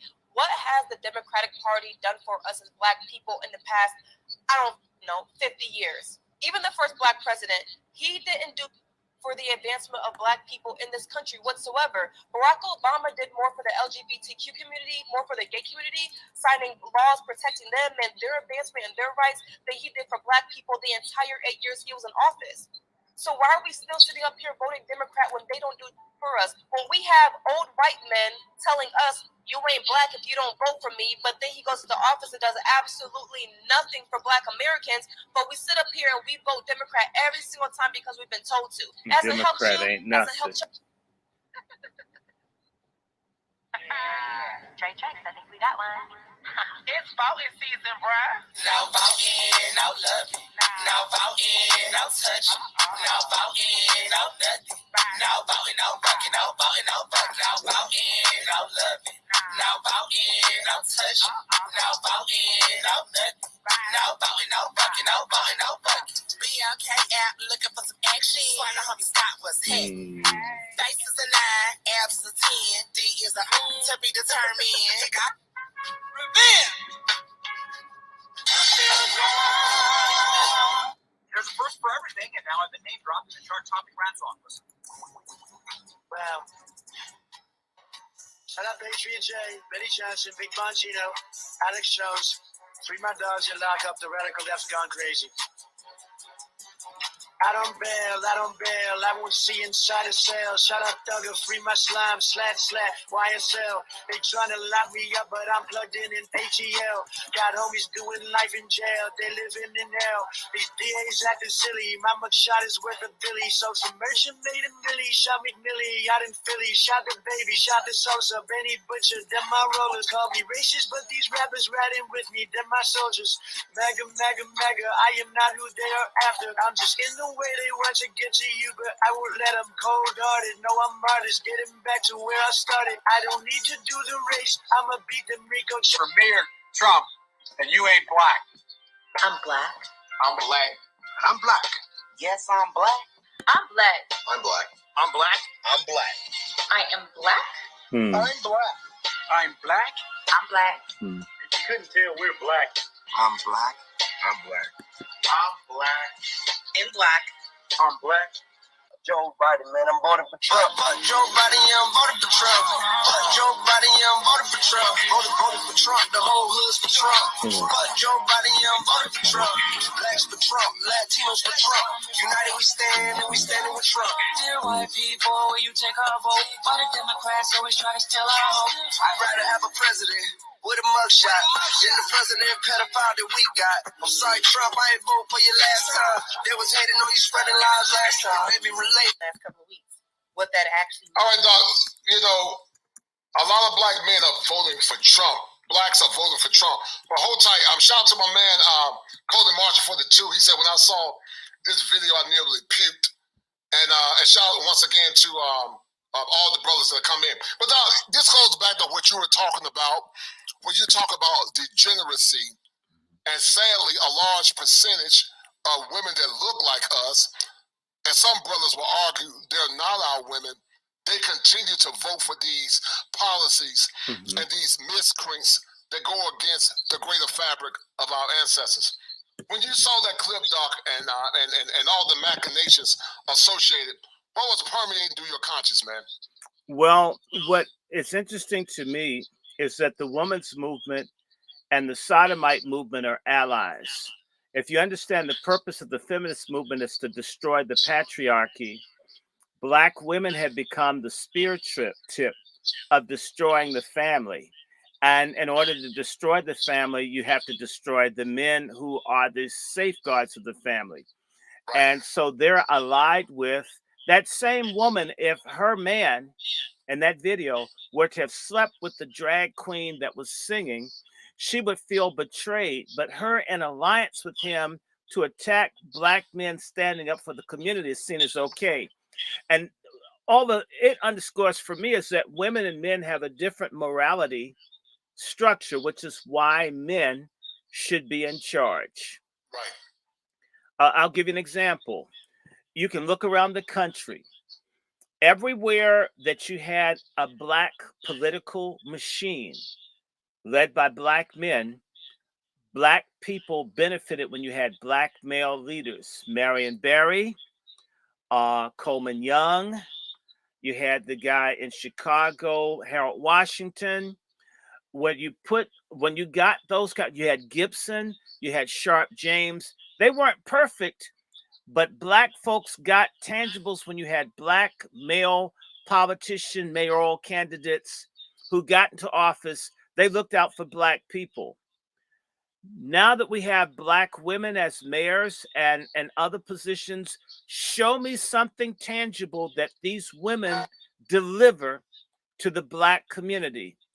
These women like Fannie Willis's money that she spent on that man's penis was supposed to have been invested in the community.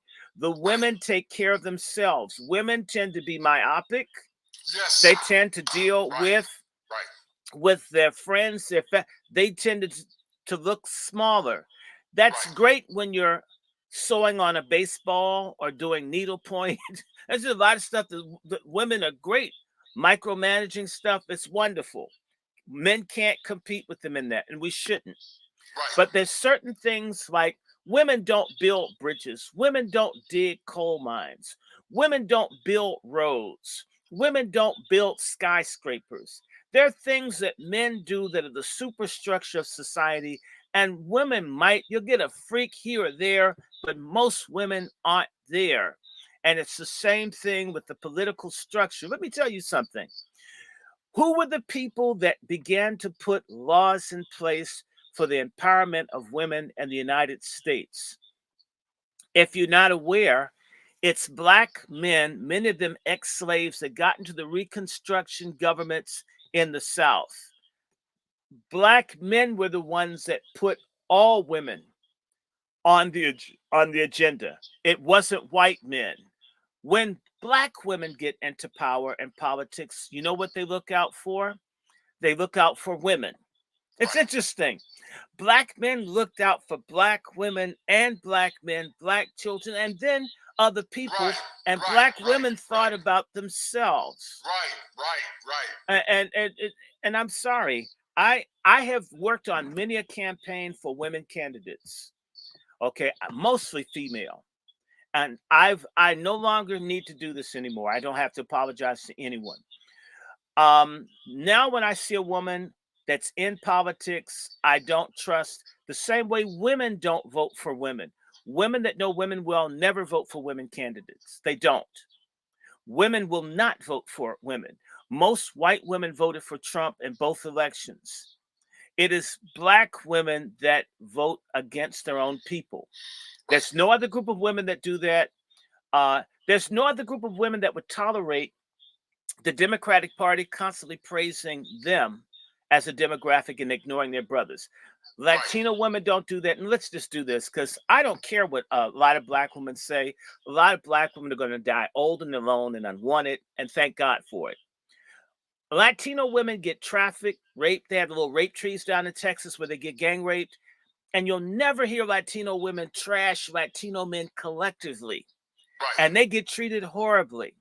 There are black women who haven't had a man tap them, who are on every show, book, making money, denigrating black men, because a lot of black women are white supremacists. And you know what? Black men, it's black men's fault. We act as if everybody that has a vagina that's black is a freedom fighter. To me, your pussy may be good, but not your character. And we need to have both. No, I agree with you, Doc. I agree with you 100%. I want to show you something else. But you and I believe that that Trump is an antithesis to liberal politics. But however, Doc, if I play the devil's advocate, some would just say that Trump is just the other side of the same coin. I want you to talk about that. But let's look at what we're gonna look at what Demond Wilson said in a minute. But what do you say to the critics, Doc, that say that? Because you know I'm a policy advocate. I don't care for either party. I'm a policy advocate first. But what would you say to the critics that say that Trump is the opposite side of the same coin? What would you say about that? It makes no difference. The communists are another side of the coin. The socialists, the libertarians. Politics is dirty. The world is dirty. If you want perfection, become a Christian and live right. You'll make it to heaven. In earth, it's going to be a fight. These people talk like that. They don't want to fight for nothing. Everything's just supposed to be wonderful and nice. Isn't it interesting, those same black people who talk this mess, but if you go to their church convention, they fight all the time and they have factions? Right, that's true. So wait a minute. I'm serious. The black folks get amongst black people, and all the organizations are full of fighting all the time, and they accept it. They get around white people, and white people are supposed to be perfect. Wait a minute. One hand, you're calling white folk the devil. Then the next minute, you're asking them to be perfect. The problem with black folks is that they have a love-hate relationship with white people. You should love God, love yourself, love humanity, and hate nobody. And part of loving yourself is protecting yourself, respecting yourself, not being a sucker, not being messed over. So the black people's love hate. You know what they hate white people for? For not accepting and including them. If you loved yourself, it wouldn't matter how they felt about us. That's a fair point. I mean, and I'm not saying, and by the way, you love yourself enough to have a gun, have a house full of ammunition to back it up. You act on how you feel about me. See how long that lasts. We keep running at. I don't need anybody's acceptance. You know, I didn't drink milk as a baby because I was lactose intolerant. But had I drank milk, I would have probably been sucking on a white woman's breast who helped raise me. I've been up around white folks. I'm not mad at white people, but I'm very clear. You know, you black people act like the oxygen in their lungs is handled by white people. Right. It's because we worship white people as gods instead of seeing them as people in this Hunger Games struggle. They're people with their interests. Maybe they don't like you. Maybe they do. It's interesting. We don't walk around thinking about how black people hate one another. So why are you so worried about whether white people love you or not? It's because we worship white people. It's idolatry. And that's why we're stuck. The minute that we become more have more dignity. I mean, what's wrong with dignity, Tim Scott? What's wrong with it? We seem to think out of that old slave thing that if we have integrity, we won't get the nicer things. If we have dignity, we won't get the nicer things. That's even how we deal with our women. Black men are weak. We don't think we should have what we deserve. So we try to ease up to it, scrape up to it, crawl up to it, and nobody likes a beggar. And for black women, nobody likes a traitor. I'm a Christian, and we're supposed to love everybody. Ask a Christian, do they love Judas, who sold out Jesus? No, we hate Judas. We're glad he killed himself. He should have did it. And 30 pieces of silver, you didn't get enough, punk. You know, nobody likes a traitor. Nobody likes a beggar. Nobody respects weakness. Black women will go after a man that would beat them down before they would a man that would bring them roses that they thought couldn't protect them if someone came and put their hands on them. Everybody wants strength and power. Women get up in the Nation of Islam because they like the fruit of Islam. Even if it isn't what, maybe it's not what it presents itself, but it looks like strong black men that don't take any mess. It's appealing. We have been taught that strength is a curse in relationship to white people. That comes from slavery days where you couldn't look a person in the eye. That's true. But now we can. You know, my grandfather, born in Wilson, North Carolina, shot the sheriff's son down in Rocky Mount back in the 30s. It all came out of a fight over being told to get off the sidewalk down in Rocky Mount, get in the mud. I'm white and I said so. And my grandfather had on a white linen suit that he got in Norfolk and couldn't kiss booty. A lot of us have family all over the country because even back when you couldn't look a white person in the eye, certain folks weren't going to go for the BS. They weren't going to be treated less than. In reality, we don't believe in God, so we don't have faith we can make it if we ever get off our knees. We've been taught by the boomers and the silent generation and a lot of the Xers to crawl. If we crawl, they'll like us. If we let them beat us and the six and water hoses, we'll get stuff. Nobody gets anything like that. That's a lie. What moved the civil rights movement was when niggas started burning cities. That's when all the laws got passed. Everybody respects force and implied violence if it's not put into action. A march going through someone's neighborhood is an act of intimidation. It's passive intimidation. If you dock someone's house and you show up outside, that is a threat to that person, even if you didn't put your hands. It's the potential someone could put hands on you. We have all of this where we murder and kill and stab and cheat.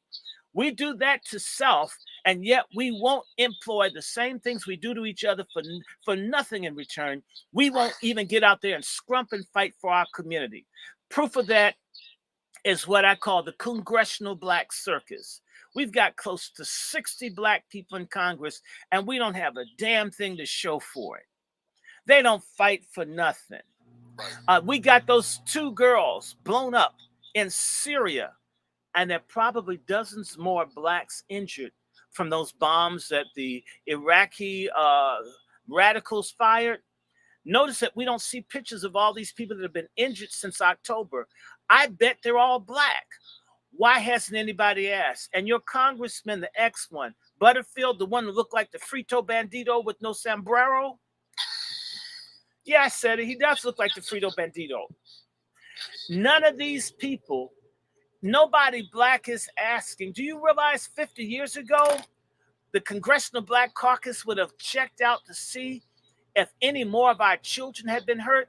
Nobody's saying take our children out of this free fire zone in Syria. We have no business with soldiers in Syria. The Iraqis want us out. Why are they sending National Guards people instead of United States military people? And they had that effeminate Lloyd Austin, the one that looks like Esther Roll from Good Times. He's incompetent. They put a black guy out there so they can use him as a cover to send black kids to get slaughtered overseas. And we're so happy. Ooh, a black person, Secretary of Defense. He ain't defending us. He didn't defend those 2 girls and that man that are dead. Right, token Negroes. Shout out to my man Top Gun for the 5.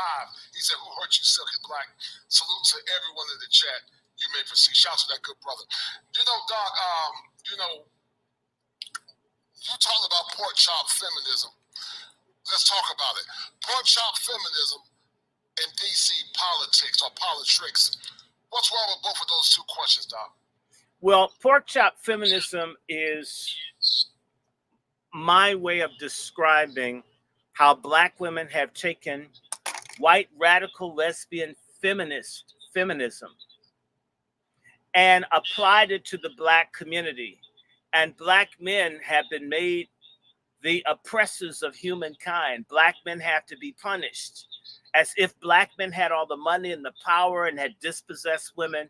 And it is both ideological, because they live their life as if black men are the enemy, black children are the enemy, and anything that attacks black men's sources of power or esteem gets attacked as being anti-female.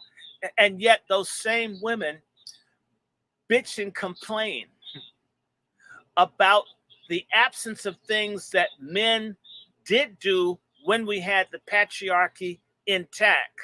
Right. So pork chop feminism, this is a schizophrenic, amnesiac, self-hating, sexually confused black woman that thinks she's woke. She can't tell a dildo from a dick, but don't you try to tell her. Oh, she said, it's long. And so you have these women, I mean, and these women are intersectional. They can unite with every other group of people. In fact, black women that marry white men don't get divorced. They know how to submit and cooperate and endure, and they don't always have money. I've seen black women with broke white men. Okay, black women are liars about this. Liars. They get with white men and cooperate. So they support everybody, but they don't support black men. And they look for reasons to be against black men. And yet, if they come into trouble, they feel entitled to black men's protection, support, and unwavering loyalty while giving nothing in return. Right. That's pork chop feminism, and I hate it. If you're like that and you're listening, I don't like you. Please don't contact me. I want to live in a world segregated from pork chop feminists. In fact, I want all of them to have white men for husbands. Be happy. Go away. Create confused children. At least you'll know how to comb their hair. White women don't know how to do black kids' hair when they have children. I mean, kids' hair. You can tell the kids biracial when their hair's all jacked up. You know, what you're saying is powerful, man. And you coalesce a lot of the talking points that I've talked about. There's a lot of mental illness and thinking errors in the broader Black community. You know, Damon Wilson parroted, Doc, what you were talking about, and he said that he believed that Kevin Samuels was deleted. I believe it too. I've always said I believe he was deleted because the powers that be don't want to see a traditional heteronormative Black family. They want to keep these women in power. They want to continue to embolden them to decimate their own people at the expense of the greater Black collective. Mm-hmm. Doc, you're an educated man. We're both an educated man, and you know what I'm talking about when I say this. The part is not greater than the whole, Dr. Short. Right. The part is not greater than the whole. Mm-hmm. But sadly, Dr. Short, many Black women think that they're greater than the whole. Mm-hmm. Many Black women are pro-Black woman first. They're not pro-Black community, pro-God, or pro-family. It's Black woman first. But they're not really. Everybody else disseminate from them. Go ahead. They're not really pro-Black women. Because if I have the woman's name right, her name is Woodner or whatever. There was a white congresswoman that was fighting to do something about human trafficking, which disproportionately impacts Black women. Not one Black woman in Congress got behind defending our women from sexual slavery.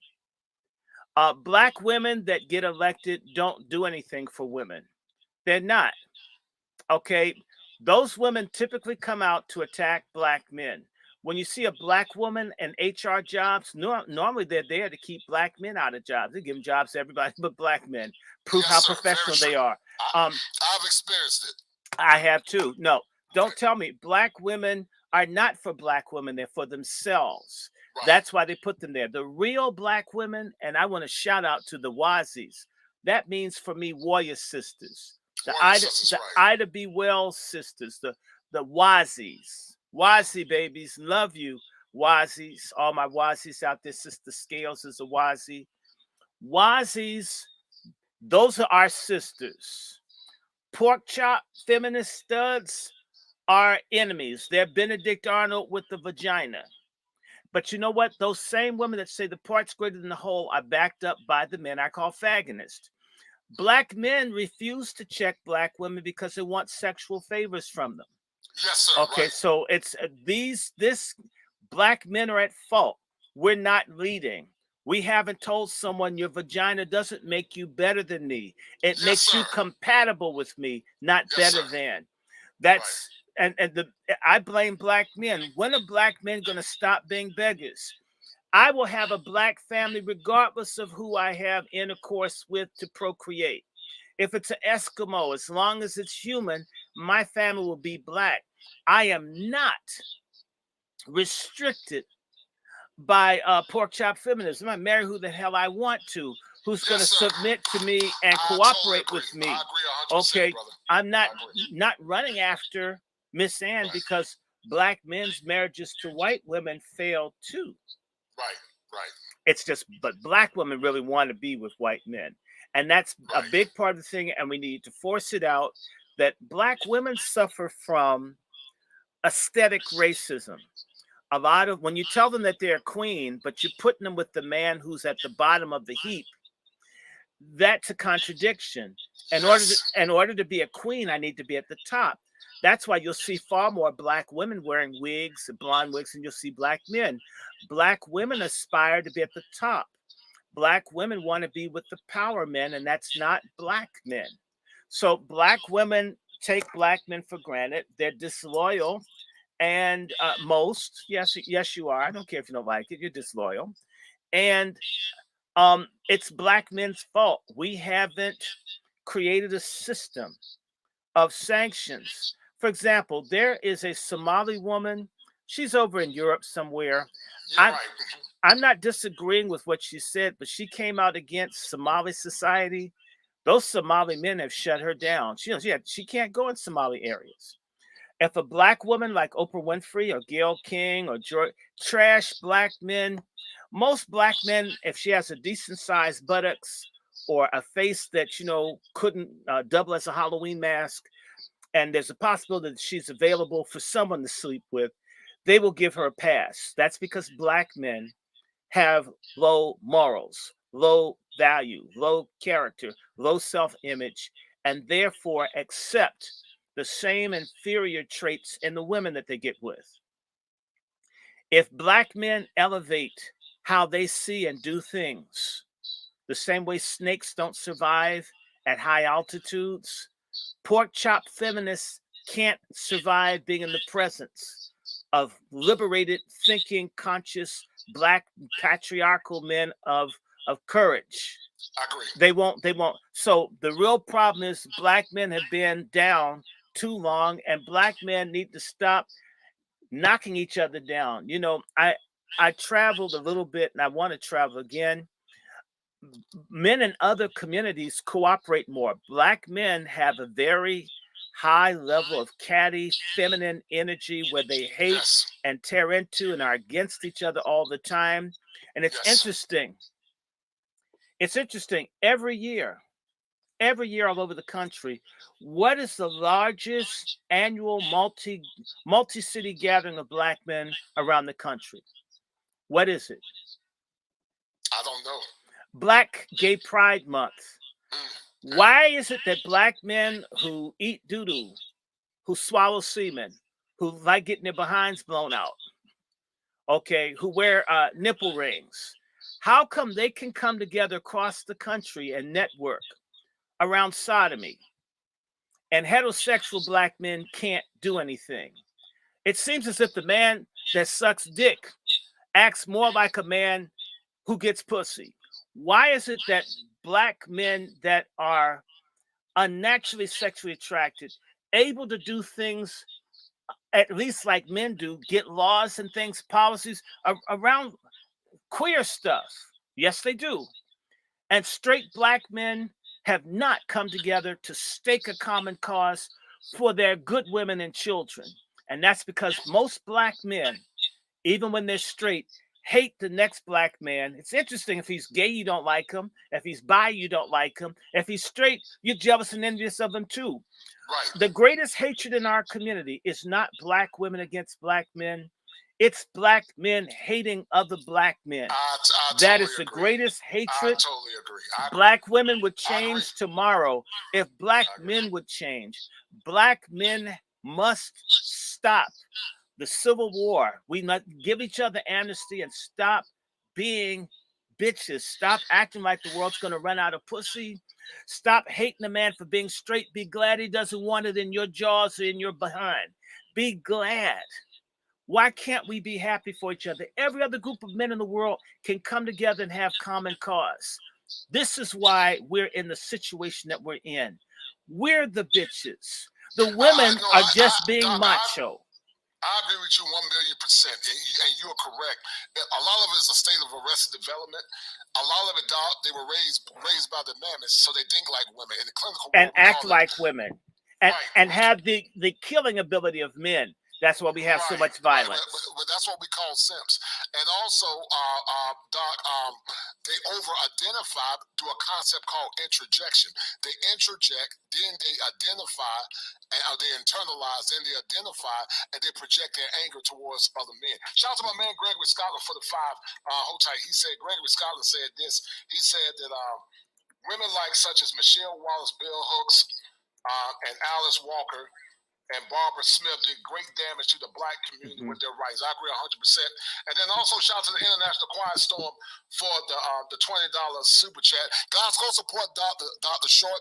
Go check out his channel and also support the man financially. But also, guys, go to his book club. Dr. Short is an esteemed guest. He's a highly intelligent man. Some would say he's controversial, but he's telling the truth. Oh my God! And we need good brothers. Like Why Dr. is the Short. truth controversial? Have you heard me say kill anybody, hate anybody, hurt anybody, stab anybody, take from anybody? All I've said is love, respect, and order, right? I mean, what's the truth? When the truth became controversial, that's when black folks got into trouble. Where you can't tell. Well, people think people act. You know what? If I were out here hurting or doing stuff to people, I couldn't talk like this because my business would be all out everywhere. I've been through this. People tried to find. Yes, the only thing I can tell you about me is I don't have a whole lot of money because I tell the truth. That's about it. I mean, look for that. I don't have any criminal records. Let me tell you, I was on the terror list for a few years. Oh wow. Okay, because I warned the world that the Ebola was made between your North Carolina, Mhm. your Ralph Barrett, who's at University of Chapel Hill. You know who I'm talking about. Those people made the Ebola and took it down to Tulane, and they made it to CDC in Georgia and up at Fort Detrick, and it was made to kill black people. I went on Iranian television and warned people, and I held up the patent. Don't tell me I'm making this up when they said they made it, and I was a terrorist. I don't think so. All I said is, "Thou shalt not kill." That's Right. controversial to say don't kill people. I Listen, mean, brother, I agree I with mean, you some 1 of million. some of the I stuff agree. that people have attacked me for. Go back and look at. I said, don't kill anybody. Don't Right, kill right. black people. Stop killing us. I Well, mean, listen, that what's bad about that? I What's agree with you evil? 100%. I agree with you 100%, Doc. You're correct. I agree with you 1,000,000% actually. But anything equivocated with truth is always seen. It's if you pro black male, pro tradition. They call Kevin Samuels and many of these talking spaces terrorists. One lady, I'm not gonna call her name, said that she said that the black men and black men's spaces are public health crisis. And what you said, Doc, is very profound. I had a black woman that was on my channel. She's from South Africa. She said in South Africa and other countries, men are venerated. What you said was 1,000,000% correct. If black men would damn start raising their standards, if black men was fall in line, that's why they hate the passport bros so much, because it's a threat to their power. But if black men would stand firm in their mantle as men, stop throwing other ones under the bus, start putting these birds in check, and start being men, these women will have no damn choice but to fall in line. And, But the problem is, right. Doc, as a good man like yourself, I've been married for 28 years, but if I was married again, I would marry an American woman. If I ever get married again, Doc, my wife's going to be a foreign woman. She's going to probably come from Africa, the motherland, South America, or Asia. I would never marry American women again. Are there a few decent sisters left? Yeah. But at this age of 52, I ain't got time to try to find a damn rock in a hard place. I ain't got time. Brother, I ain't got time. What America has done for women, even when Africans come here, their wives leave them after a certain period of time. They have a very high rate of divorce because America is very toxic. What it does to women, I wouldn't. I wouldn't feel very safe marrying an American right now. I just don't. I want to go to Africa. I enjoyed being in Brazil and other places. It was wonderful. The women here have been taught to hate and disrespect men. And to me, the same way I wouldn't want to marry a white woman to have to teach her everything about race, I don't want to have to teach a black woman about respecting me. That's insane. You should know how to respect me at this age, how to treat me. So a lot of the ladies have psychologically locked themselves out. What we really need is a sex cut, right? No deference, no dick. No deference, no dick. Okay, we need a sex cot against pork chop feminists. Don't screw anybody that wouldn't marry you and be submissive. Okay, your mission should be submission. Okay, and it's just no ifs, buts, and ands about it. And by the way, Alice Walker's birthday is Friday. If you don't like Alice Walker, you should donate to me. We have the same birthday. I mean, I think God created me to fight against Alice Walker. She was born in 1943 or 44, and I was born just like about 21 years later. I believe my birth purpose is to fight her, and I call her phallus stalker, which is more accurate. She's a very evil and degenerate woman. Michelle Wallace, that was what you mentioned. Michelle Wallace hasn't done another book. Michelle Wallace probably didn't write that book. Michelle Wallace is a fraud. We haven't heard from her since the 70s. When she caught some heat, she put out Black Woman and Super Macho. She was used. What a lot of people don't understand is the feminist movement was created by the CIA and other people. It's a population control. It is an attack against Black men and all the stupid punkified, faggotist men that think that they can coexist with feminism because they went to a white school like I did and they're cool. They're idiots. That includes stupid Cornel West, who says he's a feminist, yet you can't stay married. How many white women do you have to marry and fail with? In fact, you could keep a black woman if you got a haircut and trimmed your mustache. I mean, in fact, you want to change the world, improve your grooming, Cornel West. I mean, I'm not a big grooming person, but Cornel West's grooming is always worse than mine, no matter what state I'm in. If you're a real black man out in the public, you would look better. The optics, you wouldn't look like a starfish on fentanyl. Come on.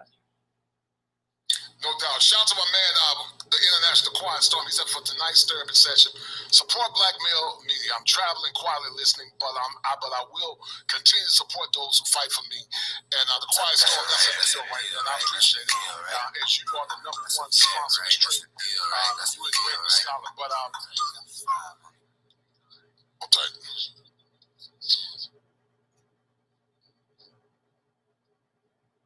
I want to show you something, Doc. You said something that was powerful. I think your sentiment is the same as DeMar Wilson. And it all ties in, Doc. Liberal politics, they tried to target Kevin Samuels. We both believe he was eliminated. Yes. And this going to make sense. Let me show it to you, Doc. Hold tight.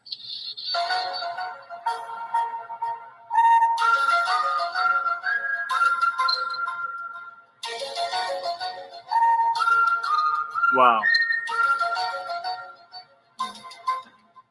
I see that you said we not sad, and I highly doubt that you have the authority or qualified to speak on all men, so it's probably best that you speak for yourself.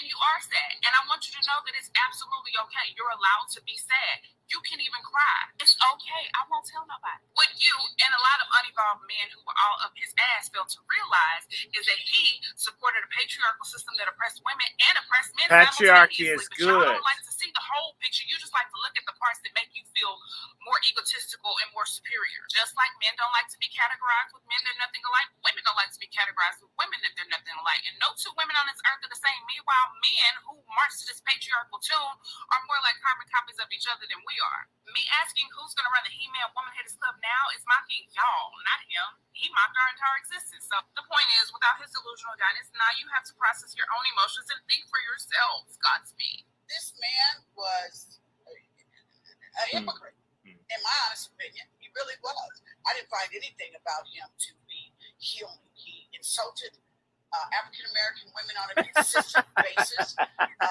One of his last statements that he said was that if you're over 38 and you haven't married or something like that, you're no good and disposable. To me, it was a shock job. And, you know, I hope this is teaching folks a lesson about the karma that you put out, the negativity that you put out in the world. All of them. All of them. You name your biggest black actors, you name your biggest white actors, you name your biggest female Latino actresses, they all have to do it. A blood oath. Now you bend over. Now every orifice that you have is going to be annihilated. Now you got all these guys that they take your humanity from you. You know how the feminist movement has categorized men. I think that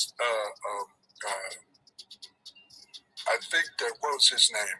Samuels had the podcast. There was the women hated. Kevin Samuels. Kevin Samuels, yes. Kevin Samuels was eliminated because they didn't want to go back to that. They want these women ignorant. That's right. They want kids running around the street. If they don't pay the income tax, they put them in the penitentiary and they get their money out of them that way. We got women out here can't find a man because they acting like him. You are alpha. Now the alphas all want these subservient husbands. You can't have one. Are you not afraid about being blackballed again? These are some power people. These people are not powerful. Satan can't create anything. That includes blessings for his people. You know what the number one job of somebody that sold their soul in Hollywood is to act like it didn't happen. They all do the same job. But I'm not scared of being the competition. Yeah, on paper, they're a better team. They have all the assets and resources that we don't. But let us get on the line, boy, and see if that factors in. I guarantee you it won't. All of these shortcut takers, they canceled me for talking about Harvey Weinstein before the thing came out, but he offered to suck my in front of all my people at my agency. I told him no. What y'all do? And this is why when I walk in a room, heads go down. Behind my back, I'm nothing. I'm just a regular old comedian. But in my face, no. The king has walked in and they have to respect it only because I'm not taking the shortcuts. They pay you to not talk about things they don't want you to talk about. What do you think about that, Doc? What Damon Wilson said about Kevin Samuels, brother? Yeah, and then I'm going to play the other part. Go ahead. You know what was so interesting is that Kevin Samuels died around the time I was in the hospital recovering from a heart attack and having bypass surgery. So it was shocking to me that Kevin died. So it just didn't sit right. I believe he's killed. People need to understand that the CIA has a division that studies Black life, and they've been working to reduce the Black population in this country since the Constitutional Convention of 1787 to make certain that there were not too many Black people in this country. This is oh well, no, you don't have to believe it. It's a fact. That's why you had the African importation ban after 1808. They were worried about having a showdown between us and them. The American Colonization Society, established 1816, 1817, is to send all free Black people to Africa because they feared Black folks, if they were free or then the free Black population grew, we would exponentially outnumber them and we would overtake them. The number one enemy to white America is Black people. Not that we want to fight them. They want to control, if not eliminate us. They've been consistently at this for hundreds of years. It's time for us to declare war on hatred against us and traitors within us. And Black men need to stop being bitches and become an army of self-defense, of development, of advancement. And any woman that can't get on board with that, drum her ass out. Now, you talked about traveling. You know, I want to go on a bush bitch safari. I didn't have enough money because I was going to go to Africa. And I love South Africa and other places because men have value. The passport brother thing is actually, you know, I helped start this movement in the 90s at Howard University by taking the feminists and other people on the student newspaper. I did an article called Finding Love by Any Means Necessary. And I talked about liking women from Brazil who were nice. And there was this Black female med student named Sue Lee that I liked, who was gorgeous, blacker than a skillet, fine as all get out, right? And everybody said, I want a white woman. Actually, the darker they are, the more I like them. Just, you know, that's just me. We Black men have to begin to act like we're free. If we act and behave like we're free, it's just like you act like you got money, people will believe you got money.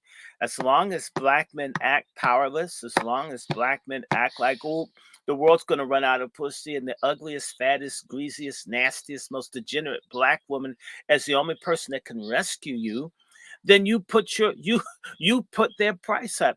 Black men are the ones that have caused pussy inflation in America, not Black women. The Passport Brother movement, Kevin Samuels, and we who are in the feminism abolition movement, we in the Black Patriarch Resistance Army, and brother, you've got to meet Chef C. We're going to be having a patriarch summit where we're going to begin to organize men who want to have a patriarch revolution in Black America. And we don't care what simps, fagonists, coon preachers, none of that. We don't care. I don't give a damn about white liberalism.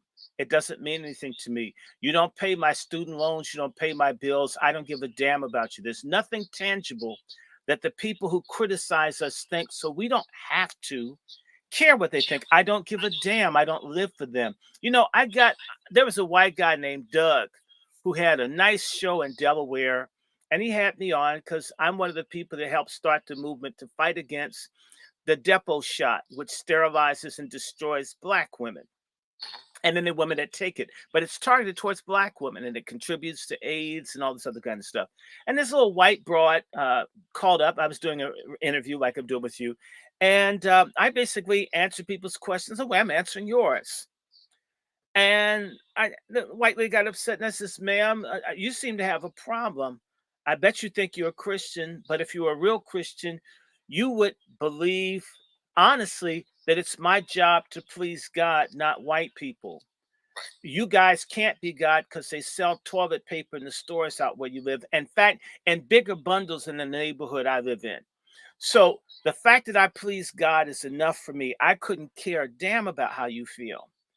And I went on to tell the host, I don't want to take any more questions. I've been listening to white racist monologues my whole life. They can listen to my monologue for a few minutes. You know, they took his show away because it set the white people off. That I didn't want to answer their questions. Who gives a damn about their questions? They know all about us. They've got all the repositories and archives with the papers. They know what they've done. They know what they're about. I'm telling you, it's a genealogy of people that don't talk to me. I've been experiencing this for a while. Why? Because my whole family, and it's not just me, there are black people all over this country that come from royalty in Europe. The Moors that ruled Europe came here. A bunch of us are not just kings and queens from Africa. We're kings and queens from Europe.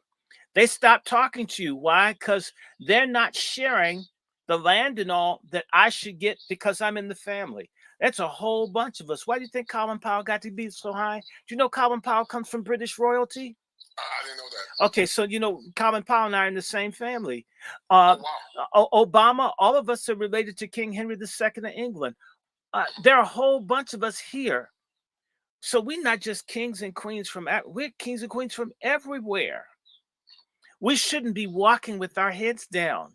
I did not know that Henry VIII was my uncle. I mean, it don't make me feel any different. I'm still a black person, but hell. And like a lot of people, you might be too. King Charlemagne is one of my uncles. And his grandfather's my grandfather, Charles Martel. Okay, we need to sit back, black men, and wait a minute and recognize we come from greatness all over the world. And the little bit of period of time in which we were subjugated to chattel slavery, that's just a speck. As I look at it, that's just a hiccup in the, let me see what it says. Wow. And the 1,400 years of history I've been able to find out about some of my family, it's only been about 150 years or 100 years where it was really bad. And we obsess on that 100 years. We need to, I'm not saying that you ignore the 100 years. You don't have, we don't want 1 year, but we shouldn't obsess on just all the bad, but take stock. It didn't stay. Look at the people that Vivek Ramaswamy, who I call vasectomy, or Slamala, that hoe I went to Howard University with, she was a hoe then. And the whole AKA line used to do tricks down on 14th Street where the prostitutes were. Yes, I said it, Kamala. Slut. Okay, I'm just saying. And it's alleged that Kamala used to do stuff for Willie Brown on the city council people in City Hall in San Francisco. So you went to Howard, Doc, with Kamala? Y'all went to Howard together? Yeah, she's a class before me. We were there. And so Kamala, you know, fake Kamala was in the Caribbean Student Association, and they would call Black Americans Yankee niggas, and stupid people voted for her. Kamala Harris is a beast. The Caribbean students didn't necessarily like Black American students at Howard, and I grew up on Howard's campus. Howard University's campus is bisected by a street called Bryant Street. I lived on Bryant Street. I could walk. Howard University is 2 blocks from my house. My dad was chaplain, Pentecostal chaplain for 42 years at Howard University. I know all about Howard and about the people from Africa and other places. Some do and a lot don't like us. We need to sober up, start liking ourselves. Yes, sir. In particular, Black men have to We need to have a bitch anonymous group for black men to learn how to not be bitches towards each other, to learn how to help, to share, to invest. Black man set up a store. It's robbed out of business first week. Asians come in, sell bad food, demand sex for credit, and that store's there 100 years. $10 a gallon milk. Black person sell it for $4 and they'll complain, and that's a competitive price because it's a black man store. Within a week, the black man has a bullet hole in his head. Man, why you got all this plexiglass up? You don't have the plexiglass, they kill him. And the Asians have everything behind the glass, and they keep coming. They pay extortionate prices because we black men, the biggest problem in this country for us is as long as black men are chicks with dicks, we're dead as a people. And a lot of black men think, oh, you go to the gym, you got beer cans. Physicality isn't what makes you a man. It may allow you to express your manhood. What makes you a man is your integrity, your character, your soul, your connection to God, you having principles and things that you stick to. That's what makes you a man, because when you're old and can't do all that physical stuff, do you cease to be a man? No, you become a wise man where you do less with your body, but you're doing even more with your mind and your soul. If you're a mature old man and not an old fool who still want to mess with kids and so forth, because we got a lot of deviant, retarded, nasty old black men. They even had them at Howard. Men in their 80s and almost 90s having sex with students. Oh, yes, I'm talking. If you, I agree with that. at these HBCUs are full of old geezers, sometimes sleep with the young men. A lot of black men, and there are a lot of black women in their 70s run around in booty shorts. I mean, your behind is firm, but your chin ain't. You need to be at home and tell these kids who their family is instead of trying to show you can twerk. Right. Oh, let me show you this, Doc. Hold on. When karma comes knocking at your door, she might not be so kind. So, the fact that he killed over real quick and was this is another topic I want to touch on. Yet know the nationality. Jerry Springer just talked. Rest in peace. Fuck that messy ass nigga. This is another topic. Jerry Springer did that. Hold on. Fuck that messy ass. Jerry Springer. Fuck that messy ass nigga. But I'm gonna say my Hold on. Jerry Springer did that. I'm gonna let y'all say this, but I'm gonna say my issue. Jerry Springer just died. My issue is with Jerry Springer. Low class. God bless you, dead. My issue ain't with good. My issue is with. My issue is with low class. My issue is with these low class, low IQ ass bitches that I saw. My issue is with low class. Rest in peace, Jerry. Oh my God, I grew up on low IQ ass bitches that I saw. Oh my God. Who the baby daddy? Listen, all these same women. The same women. All these same bitches praising God, right? Oh, he resting in hell. Who the baby daddy? Listen, all these same women, right? The same bitches, right? Praising God, turn around and he resting in hell. I'm rolling up Kevin in the it's a new iPad, right? All these same bitches, right? But then you turn around and praise. Mind you, I'm not somebody that's not from your culture. He's making money. He's making money, right? You got on there and make yourself riches off making you look like a fool. Now, mind you, I'm not blaming him. He's making money. He was making money, right? You got on there and made yourself look like a fool. But the fact that he uplift you and help rebuild. You need to end this because there are too many people talking. All you dirty ass who was trying to uplift you and help rebuild the I'm gonna let y'all get y'all shit off. But every last one of you, this is what we tune in for the viral show, right? But every last one of you, this is what we tune in for the viral show, right? I hope y'all go join that nigga. I'm gonna put you in the latest hot pack when you go. So I found myself being a little bit of a hypocrite over the last few days since the death of Kevin Samuels, who I definitely was a supporter of. Honestly, when I first saw the Average at Best video, the 30-second clip, I thought, who he think he is talking to her like that? And so I went and I watched the entire thing because I like to have an opinion, of my own and not just what everyone else is echoing, because I have a brain, So I went and I watched the entire episode and I was like, okay, he's got a good point there. Now his delivery it is what it is. You know, that's his personality. You're either going to watch him and accept and be able to digest what he's saying, or you're going to have an issue with his delivery and totally miss the message. I don't really find that there's a lot of in-between people when it comes to Kevin Samuels. You either love the man or you hate him, isn't it? All right, so I happen to love him. I love this message. I took a lot of value from what his message was, which was kind of really simple. And Black women, you know, y'all still missing the point. I mean, all he's saying is don't shit on Black men because you make more than them. I think statistically, probably Black women are more likely to be higher earning now because of all of our degrees and whatnot. But yeah, the man doesn't just bring money to the table, does he? Like, him being a provider, does it only mean he can pay your bills? I think not. What about protection and being a father? Just his presence. Like, there's so much more to the Black man outside of him being able to buy you stuff. Like, that's so freaking superficial, right? Anyway, so yeah, I sat and I watched hours of his content. I used to tune in to some of his lives, and when you really sit down and listen to what the man is saying, if you have a brain, you'll see the value and the pure wisdom that he spoke, right? But no, black women are dragging this, and they're laughing and they're happy that he's gone. But you know what? This is where I said I felt like I was a hypocrite, because the other day there was a Black guy that passed. He was, I believe, murdered. I don't know what the case is, but he was one that would publicly bash Black women, like say a lot of nasty things about us. And he was dating a white woman, and the white woman apparently killed him, stabbed him, or whatever. Y'all know what I'm talking about.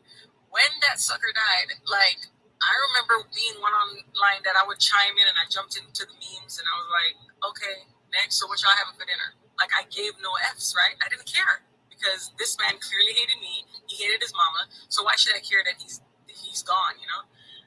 And I think it's funny to see how now that same thing is being done to Kevin, because people think Kevin Samuels hated Black women, but they don't actually sit on and listen to the message and say that he didn't hate Black women. He was actually for Black women. He wanted to see Black women do better. He wanted to help us change our mindset so that we could, you know, accept the Black man, right? I was faced with my own hypocrisy the other day when that happened. So, you know what? When the world loses a Black man, it's just a sad thing, because, you know, that Black man was a father, he was a friend, most likely. He was in prison for mistaken identity. Let that sink in.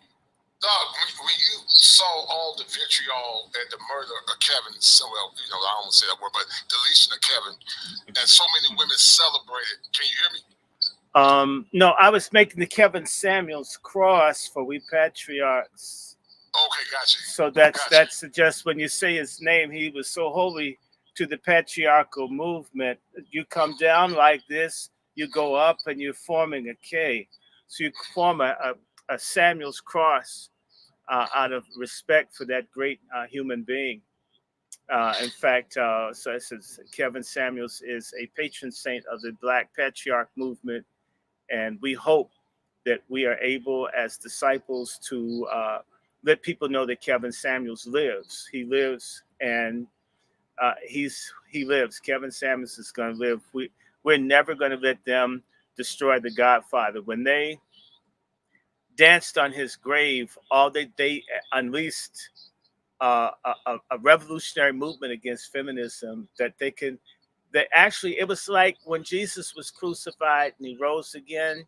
Satan thought he had him by killing a righteous man, setting him up and framing him and getting rid of him.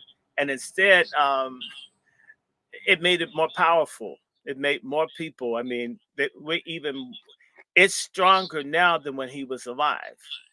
They completely failed. And in fact, it took a little bit for the people to gather after the crucifixion of Christ to organize what they're going to do. But now, as you see, the Passport Brothers is one thing, but the patriarchal movement will be sort of almost like analogous to what Christianity was to Christ. So we are in the Kevinian, and I consider myself the apostle of the First Kevin Samuel's Church of Deliverance. Let me rattle my tambourine.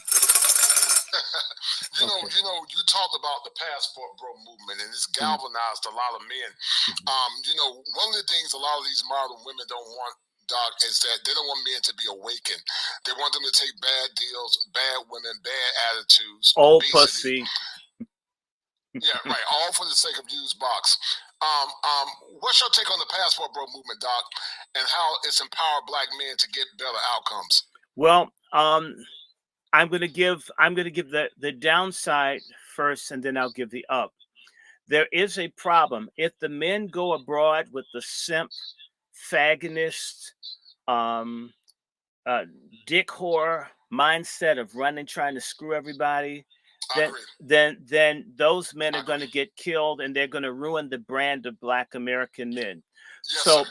Right. The passport brothers that are going abroad to find wives, genuine committed relationships, I'm thankful for their outcome. For Black men, the same ones that have screwed and raped and been molesters, where the Black women are bitter, they'll take that same degenerate, nasty behavior overseas and make us look bad. And so I wish the best for any righteous Black man that is able to go abroad and meet someone and form a family. May God bless him. For the Black men that are degenerate, sleazers, scummers, a baller, testicle, a pimp type, if they get killed overseas, good. We don't need them here. Black men have got to clean their act up. There's a type of Black man that's a predator, a liar, a user, a grifter, a pimp. He's nasty. He's out hurting and busting up the good sisters that are out here. If he's going to peep game overseas and he gets caught up in Colombia, or he gets some bad alcohol in the Dominican Republic, as Jesus said, let the dead bury the dead. I don't care if they never come back, because they're useless to us here. And men overseas that protect their women will check these guys if they're not going. If they're going like as one individual and you think you're going to just be like Jim Brown with your chest all out, whatever, or Richard Roundtree, you'll get checked if you want to slap around or beat up or mistreat women. I'm not saying that that's characteristic of passport brothers as a group. I understand, right. But for any trash, chicken shit nigga that can go overseas, that wants to mess over women like they mess over people here, because I've seen Black men get with white women and beat and abuse the women and the kids, and I'm thinking, wow. Right. Those kinds of men, we do have some misogynists, no good Black men.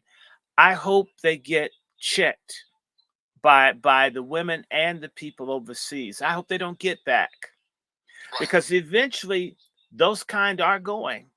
One day soon, maybe under the Trump administration, there's going to be a travel advisory from the State Department about Black men traveling abroad. Because you see, I know a lot of folks, they don't know how to act. I can recall, in this hearing, Black men in Brazil would be in the bars fighting. The Brazilian women are so friendly, you can meet women there.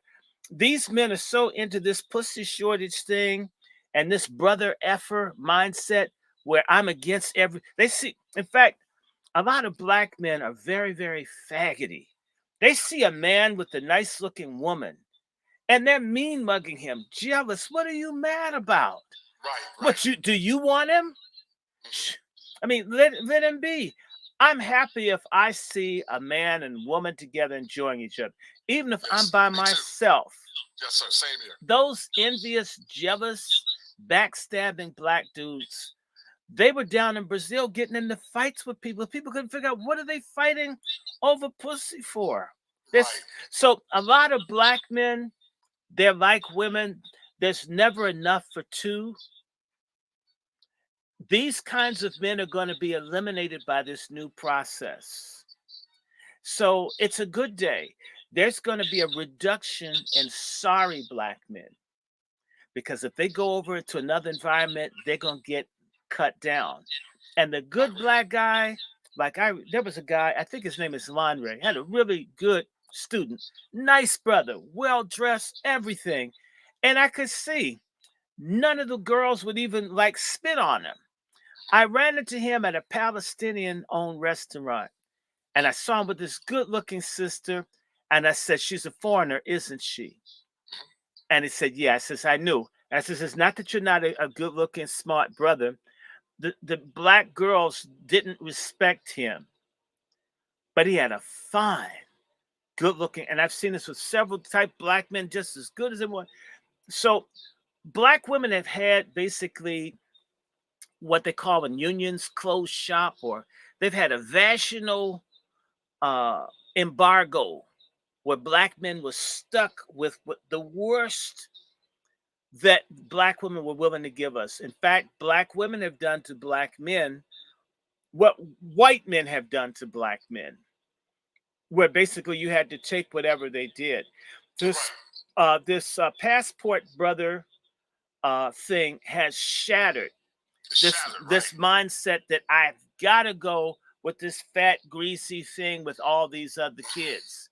It's over. So basically, we're seeing the death of pork chop feminism. Yes. Feminism will be destroyed in the black community in our lifetime. And in fact, the real destruction, as you see, Fannie Willis will be brought before Congress and she'll be made out to be a whole. It is my prayer to God that within a year or so, in particular if we have a Trump presidency, that they start doing RICO cases against our secret society people, because a lot of this corruption is run through the Black Greek letter organizations, that they get a black college and they only hire fellow Greeks and they destroy it and they steal. That a day come where they begin to round them up and prosecute them as a group. May God answer my prayer that Fannie Willis and all the other Deltas, I know she's a Delta because she's fat, all the Deltas that are with her, that they all get arrested. And that this begin and that they be punished. Because in reality, what's also happening alongside the patriarchal revolution that's occurring in the black community is white supremacy no longer needs black women traitor allies. They now have all these illegals that they're bringing up, and they have Latinas and Asian Pacifics. They don't need Nikki Haley and Slamala are proof that they no longer need black women. Black women, by stabbing black men in the back as feminists, have made themselves culturally and politically irrelevant. And the only game in town is to beg to be taken back by black men. They're going to be singing "Won't You Come Home, Bill Bailey" with a hip hop beat. And you know what? We might say, hell no. What is the hypocrisy behind Fannie Willis? But before you tell me that, shout out to my man Real Bravado Network for the $10 and in the words of Porky Pig and also Pork Chop Feminists. That's all, folks. Back home, bro. What is the hypocrisy? What's the hypocrisy behind Fannie Willis and her assassination of Donald Trump? She's not assassinating Donald Trump. You know, the Boule gave an agreement to Donald Trump, not to Donald Trump, to Joe Biden in the summer of 2020 to support him without anything in return. All the Greek letter, the Divine Nine are behind Biden. They asked for nothing. That's how poorly they negotiate. That's why we've got nothing. The Boule basically said, Biden, we don't need anything. That's what the degenerate, that despicable Roland Martin and them, they said nothing for their loyalty. Okay, now, so Fannie Willis is a Divine Nine person who is trying to destroy Trump. And in reality, she has come up under the pussy worship bubble of black men, where black women aren't held accountable because people want access to them sexually. But you see, that's only for black people. When she went after Trump, she went up against white patriarchy. not black male castrated matriarchy. 31. So They have a lot of heads, and you're one. So as a result, she's going to be punished. See, people seem to forget Harriet Tubman got. It wasn't a black man buster. It wasn't black men that arrested Rosa Parks. It wasn't black men that beat Fannie Lou Hamer. It wasn't black men that burned Daisy Bates' house. It wasn't black men doing all this stuff. This was white men. Black men have literally shielded black women from the worst that white men can do. But once they jump out there as the lead, and if they ever get wrong, they will be dealt with like black men. And a lot of black women, that's foreign because they've got the black men in jail. The police murder the black men. Black women, a lot of them don't face the same repercussions because they're women. But once you're in a position of power and authority and you go up against white power, they will deal with you like they do a black man. And I think that's good because a lot of black women, I learned this at Harvard. I was told black women are a separate race from black men and were treated better. And they told them, we like you, we just don't like black men. And black women took that deal. Now that covenant's broken because they have replacements. They only have permanent interests and temporary friends. These black women that think that they made it, that they could play ball and be one of the boys, provided they didn't do too much for black men, they now will pay. This is Judgment Day for the traitor black women. And it's Nuremberg for pork chop feminists. I love it. So she thought that she fought to be in that position to go after Trump to prove something. And now she's going to pay. And it won't just be her. It will be Letitia James. It's going to be a lot of people. See, people forget. I believe unless they have a coup, unless Biden can start this war to help the GCP, that stands for God's chosen people. If we don't get a full-scale war, Biden's going to lose. Trump's vindictive. A lot of these people in the Justice Department and other places, they're going to be prosecuted. And I believe they may actually do something that's going to be a reverse. What are they going to do?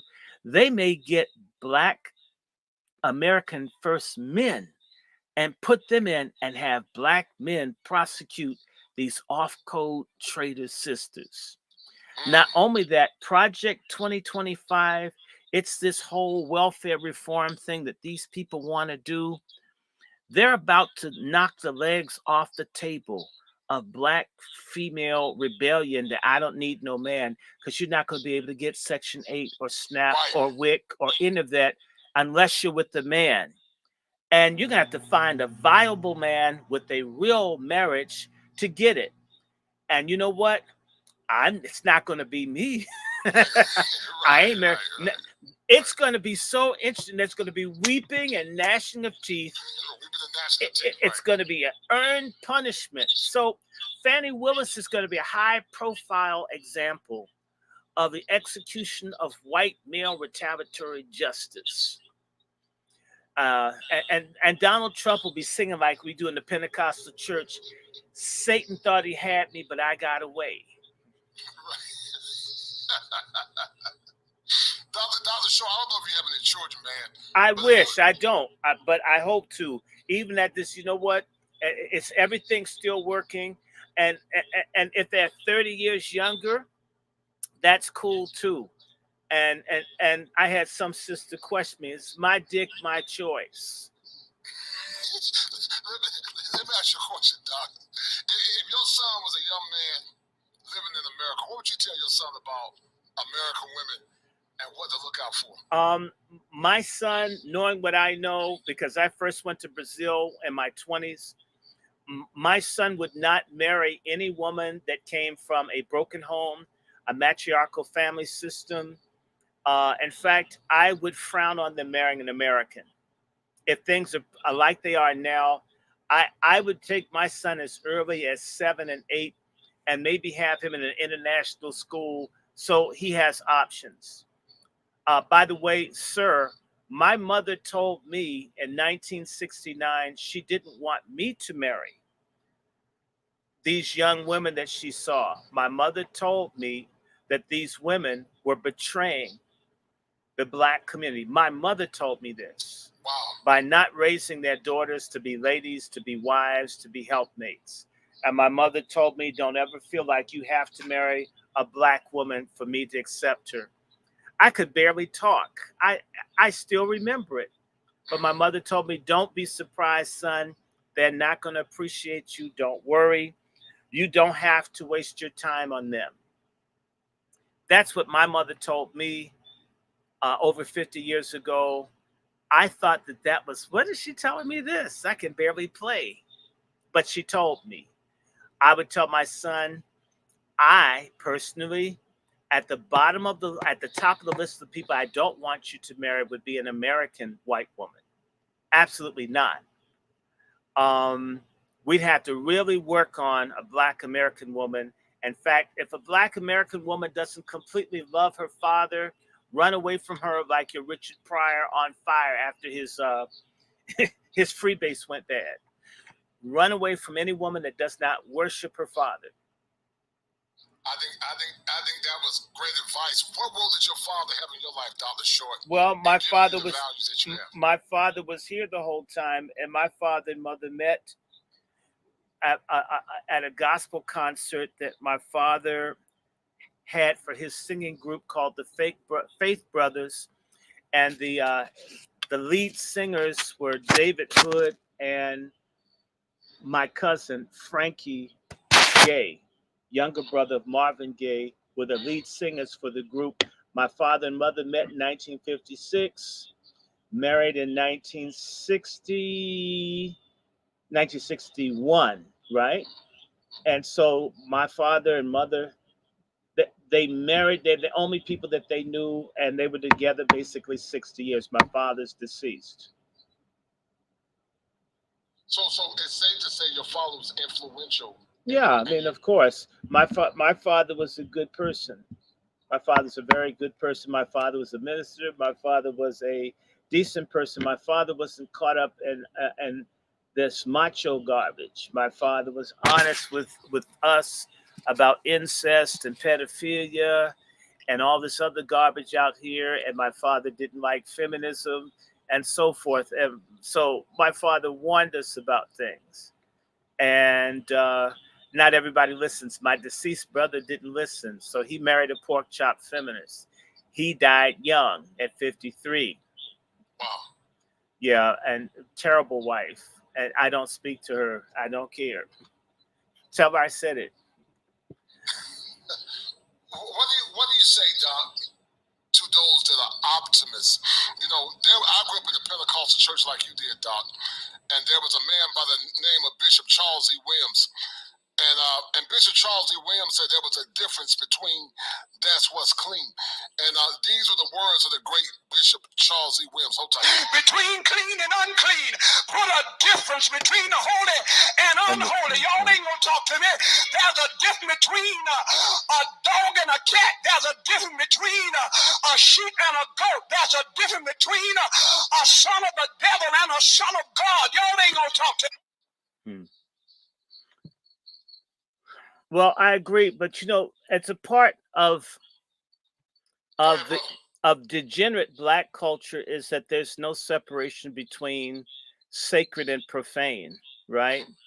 And the Bible tells us to do that. That's one of the big things. That's why there are a lot of folks that see the women do it. A good man that would honor them is held in the same account as a bad dude that would screw them and slap in the face with the penis and run with their purse. He's the same as. That's satanic, a Luciferian, ungodly, unregenerate, unrenewed mind. So, as again, I said to you, the problem in the black community isn't black or white. It's Satan or Christ. Who are you for? Righteousness and holiness? Are you for degeneracy and sin? Racism is sin. White supremacy is sin. Anybody into that? Black people believing that they're inferior. God says he made everything good. A black person that believes he's inferior to a white is as a sinner. He's an abomination against God. He says that God's wrong. And that's a lot of black people. They go to church and run after a white little homoerotic L'Oreal hair, blue-eyed Jesus, and think if they get close to some, some effeminate Aryan nations looking Jesus, that they're somehow going to make it to heaven. Worshiping white people is as satanic as worshiping the devil openly, as Baphomet or Jubala, the thing that they have in the masonry. So, black folks are going to have to decide, are you going to be with Christ or against Christ? It's one or the other. And by the way, women who get rotten men are actually giving their bodies to Satan. Remember, if you're looking at Romans 8, you're supposed to give your body as a modest sacrifice to God, to be disciplined. That's what's to be expected of godly people. Unholy is as unholy does. If you're sleeping with dogs, it's because you're a dog. And you're breeding unrighteous, unholy offspring. Marriage was created to bring up godly, God-fearing, righteous children. These people that make all this bastard, they're the ones that fill up the courts. They're the ones in special ed. They're the ones committing suicide. They're the ones in juvie hall. They're the ones on drugs. They're the ones in gangs. They're the ones that carjack. We have reproduced wickedness by not choosing righteousness. In fact, we have a lot of our people who have a covenant with death through satanic lifestyles. That's what we have now. And we'll use all this sociological language. No, it breaks down to sin. There wouldn't be an AIDS problem if you didn't sin. I was in the hospital, people checking. You want to check for AIDS? Waste your time. Go ahead. I've never had anything. I will have nothing. And, you're black and they keep looking. You've been in the hospital and I had people come in puzzled. Why he's black? Why does he have this? I told him I've never had cold sores either. No herpes, none of it. No HPV. I'm not going to have it. And the people almost mad. I had a little Jewish doctor named Dr. Lesko who tested me for AIDS without my consent. He was mad I didn't have it. I have no AIDS. I have nothing. When you live clean, certain things don't happen to you. A lot of black people having problems in this country and they're attributing it to racism. No, it's sin. You're nasty. Why you driving drunk? Why you got dope in your car? Why isn't your gun registered? You wouldn't have to pay child support for a baby that's not yours if there wasn't tangible proof that you screwed the woman. I mean, a lot of this stuff is choices. You choose wickedness, you pay. Doesn't it say the wages of sin is death, but the way of God is righteousness and peace? A lot of our people have chosen the wages of death and then bitch about it. And we're supposed to run around and carry signs and protest when it catches up with them. Hell no. No, I totally agree. Hell man. no. This has been a good show. Who do you think is going to win the 2024 election? And what is some of the chicanery that you think? Who do I think is going to win again? Donald Trump won in 2020. Donald Trump is going to win again, and they may steal it from him again. Look, Biden just won an uncontested primary in South Carolina. And at his celebration event, they didn't have 100 people. Do you really think if Donald Trump, when they have the primary later this month in South Carolina, that Donald Trump would have anything less than 20,000 people? I mean, actually, that's too small. Donald Trump's celebration party in South Carolina is probably going to be 100,000 people strong. Compare that to the 100 people that turned out for Biden. Biden got 30,000 votes in South Carolina, uncontested. Donald Trump will get 3 or 4 times that many people to show up for the rally. God forbid what the voter numbers will be. Donald Trump won last time. Donald Trump will win this time. Will he get elected? I don't know. I think Donald Trump, in fact, if we black men and you Wazi sisters, you good, righteous black women, I would marry a Wazi.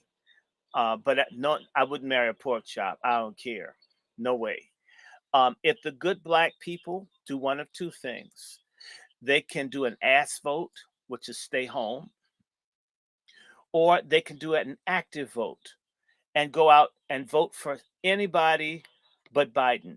But preferably, if you want to crash the machine, if you want to punish the boule, if you want to bring this thing down, every vote that we cast for Trump will destroy this. And a lot of black folks say they care about one party or the other. Let me tell you this. If the Republican Party were 10% black, the Republican Party would split because the super racist whites wouldn't want to be in a party that wasn't a really white party. And that would make black people powerful. We're stupid. We should, not all, we should split our vote like Jews do. Enough blacks should be in the Republican Party to fight for policies that we want. The same way that they're Jews are the libertarians, they're Jews are the communists, they're Jews are the Greens. They understand be everywhere and wherever you are, stand. Okay, I was on this libertarian show and he asked me what black people need. I told him they need reparations. Yes, I said that on a libertarian show. What, you think because I'm black and Republican, I'm still black? You say nigga behind my back. I want my MFM.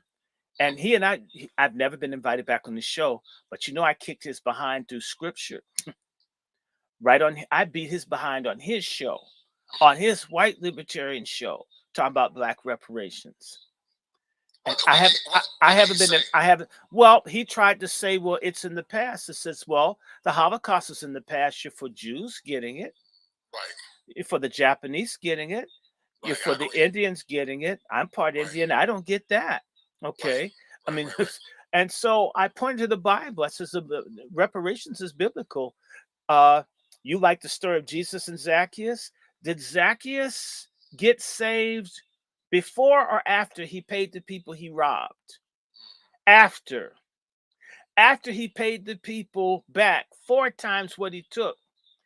That's when Jesus says salvation will come to you and your house. You are saved because you paid the people back. Reparations is biblical. Jesus practiced it. If I think Jesus is God and he's perfect, if reparations was right for Zacchaeus, it's right for America. Right? I said Pharaoh's people paid reparations to the Hebrews. Didn't it say he spoiled them after the plagues? Reparations is biblical. If you can't be a Christian and be against reparations. Jesus Christ was a reparation for sin and shame. The Bible is based on reparations for the righteous. Heaven is a reparation for the suffering of this present life. Yes, our very religion is based on reparations. How dare anybody tell me that reparations is wrong? In fact, if reparations is wrong, God is wrong. I like that, man. That's a different way of looking at it. We're going to end the stream, Doc, but before we end it, man, thank you for your insight. What'd you get from the show? Oh, I hope I got some donations. I hope I got some donations. I hope, and let them know that my email is my PayPal and my Zelle. Help me celebrate my birthday. I want a good birthday. But guys, y'all see Dr. Short. Hit him on the Cash App at Dr. Randy Short. And go check out the Angry Man's Book Club. That's right. Black Man. And I put the color in there. Right. And what'd you get from the conversation, Doc? We need to come back and do a whole Trump thing. There was a lot to talk about. You had to feel me out. Okay, we need to do another one and just have the notice, and that way we can push this. And next time, I'm thinking you need to meet some other people. I want to ask you to be a part of the new United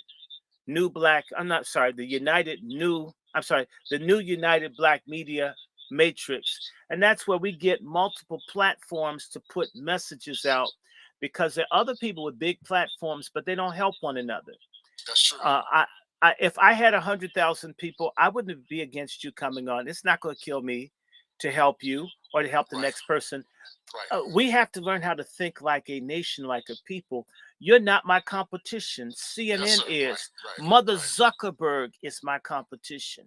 Right. And Vivek Ramaswamy, who I call vasectomy, he's my competition, not you. What I got from this is that we have a lot to do, and we need to be real. And the way to freedom is God and us united in righteous purpose. And if God be for us, who can be against us? And by the way, what I also like is that you got a wonderful audience. I saw them send all those donations to you. I mean, my audience, man, y'all are stingy. God's gonna get y'all. God's gonna get y'all for being so stingy. Well, you know what I'm gonna do, man? Wait, let me know your birthday. I'm gonna give you something for your birthday. It's Friday the 9th. If you don't like Alice Walker, text me for your birthday. Okay. I'm gonna drop you some. I'm gonna show you some love, man. Okay, good.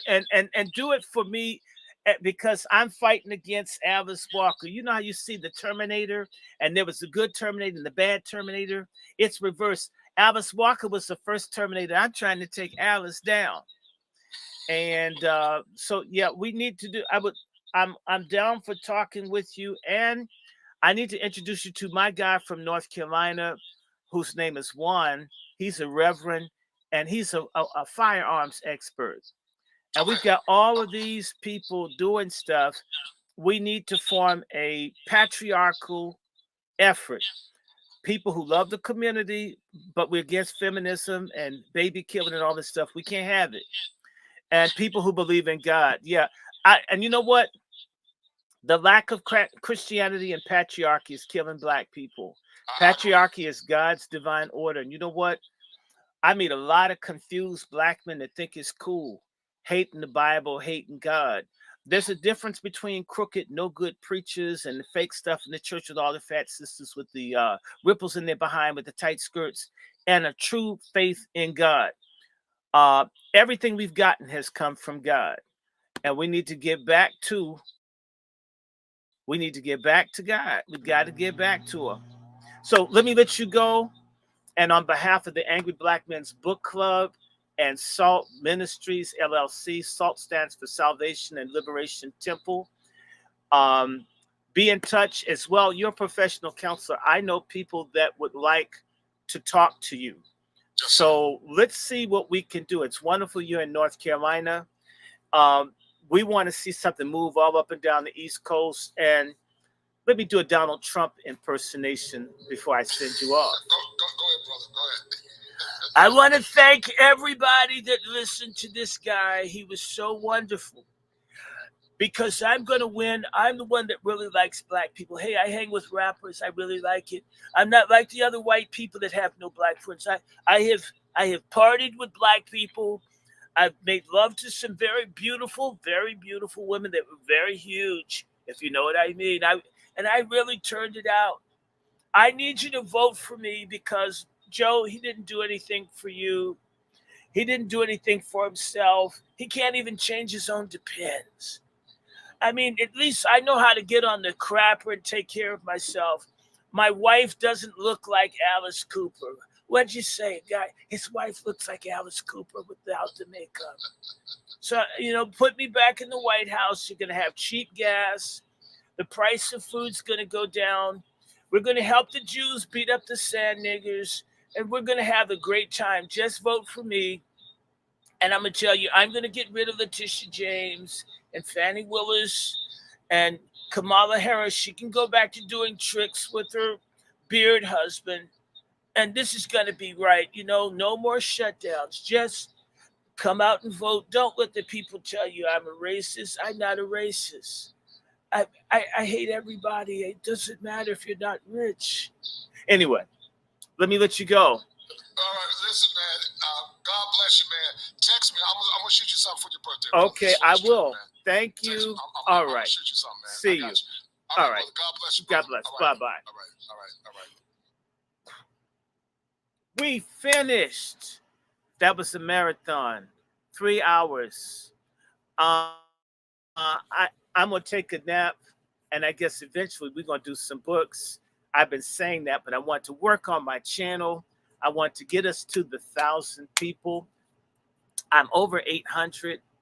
All of y'all need to share and recommend that people subscribe. If you can't donate, send this thing around. Send it around. Send it around. Share it. Pretty soon I'm going to be with Sister Sean, me and the Wazies and the Wabros and the Angry Black Men and the Coon Busters. We're all doing this. And I want to say this before I go. Y'all should know my Cash App is Dr. Randy Short. You should know my Patreon. I mean, that's been lagging. Y'all let me know that y'all don't appreciate me. That's Dr. Randy Short. You know that you can send me a Zelle or a PayPal at WRandy Short. You can send me Cash App through Randy L. Short. I've got 2 of them. You can also send me Zelle through Randy Randy Short at Yahoo. I've got all kinds of donation things. I need to send something. Send fast. And my birthday is Friday. Come on, make somebody happy. Don't you enjoy this? I've been on here 3-4 hours. Come on. And I want to thank the people that send $2. You know, there are a lot of people that wouldn't think to send 1. Even if you had to rent a movie, you would watch something. Oh, come on. With no commercials, please. So again, $ Dr. Randy Short. $ Dr. Randy Short is the Cash App. Send something, make it rain. It helps my jokes. On top of that, email me if you have a question at wrandyshort@gmail.com, which is my Zelle and PayPal as well. If you have suggestions for shows or guests, please let me know. They may not do my channel, but I'll be farming them to others. We are working to bring, we hope to get about 20 different platforms to work together. That way, theoretically, we would be able to talk to 10, 20, 30, 40, 50, 100,000 people each time. That's what we aim to do. If you're a man, I'm going to be sending out a survey. We're trying to have a Patriarch Summit for all of you that want to help bring patriarchy back. You're tired of carjacking. You're tired of baby killing and all this other stuff. Then you need to be a patriarch. We will have a Wazi auxiliary because we do want to work with the good Black women. It's just the bad ones. Please stay away. We don't want you. We're going to have signs up in German. Feminists not wanted. And it would be feminist erwünscht, which will, in German means feminist unwelcome. Feminisme erwünscht. So it's all going to be in Gothic letters, like in Germany, that we don't want any feminists. Don't bring any feminists. We don't want you. We're going to get rid of you. Feminism is going to be run away. It's going to be run down. The books are going to be burned. We're going to be delivered from feminism. It's evil. It is ungodly. It's bad for women. It's bad for babies. It's bad for pets who are being asked to substitute in the position of men. That's wrong. We need your cooperation. So I'm going to be sending around a survey. I'll probably be putting it up through my YouTube announcements as well through Facebook. And I'll be sending it to you directly if I'm certain that you're male. If you're lying, we don't want any trans. We're going to have to figure out what to do because I'm certain there are going to be tethers that want to join. I don't know how to do about that. But please subscribe, like, share, ring the bell. Come on. Shoot. And donate. And we have had, and I bet you by the end of this week, we're going to be at 40,000 people. By the end of this month, we will have reached 100,000 people. 100,000. We've already reached that on Q's channel. Thank you, Brother Hannibal, for donating. We will have, between my channel and Q's, we have 150,000 views. We aim to begin to generate views in the millions. It will happen. The algorithm be damned, and we're going to keep doing it the way we feel like doing it. I really just don't care. the freedom of expression, the freedom of ideas, we must do that. I continue to get books. I continue to want to share. I'm going to try to get back on top of that. I took a break to do genealogy. I was so happy to find out this incredible bloodline runs throughout my family and families that a lot of us share. Some of you guys are my relatives. Some of you are children of Charlemagne as well. It's amazing who we are. I'm going to let everybody go. May God bless and keep you. May his face shine upon you. We need our MFM. Be a coon buster, be a patriarch, be a wazi, enlighten somebody, love somebody, respect somebody. And should I let my beard grow in? Because I was thinking, I've been shaving, but it's been growing. Should I let my beard grow in and put on my Ayatollah look? Or should I just go clear face and put on some depilatory? I haven't figured out because, I don't mind the beard. I mean, it doesn't bug me. So maybe I should let it grow out, but I'll think. Anyway,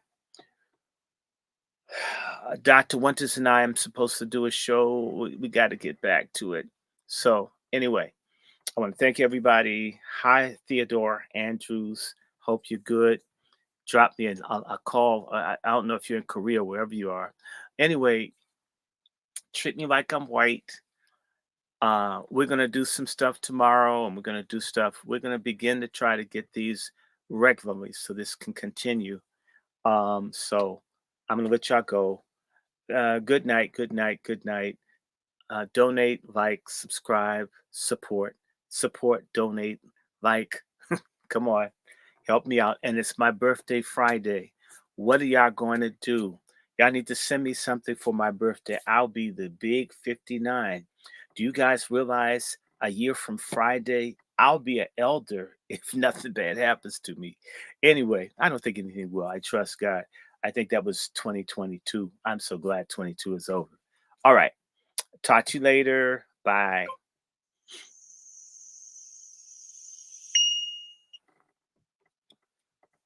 Let me see. Let me get this thing ready, y'all. Let me get this ready. I got to take pictures because they lie about the number of people that I have watching these things. So I take pictures because YouTube lies.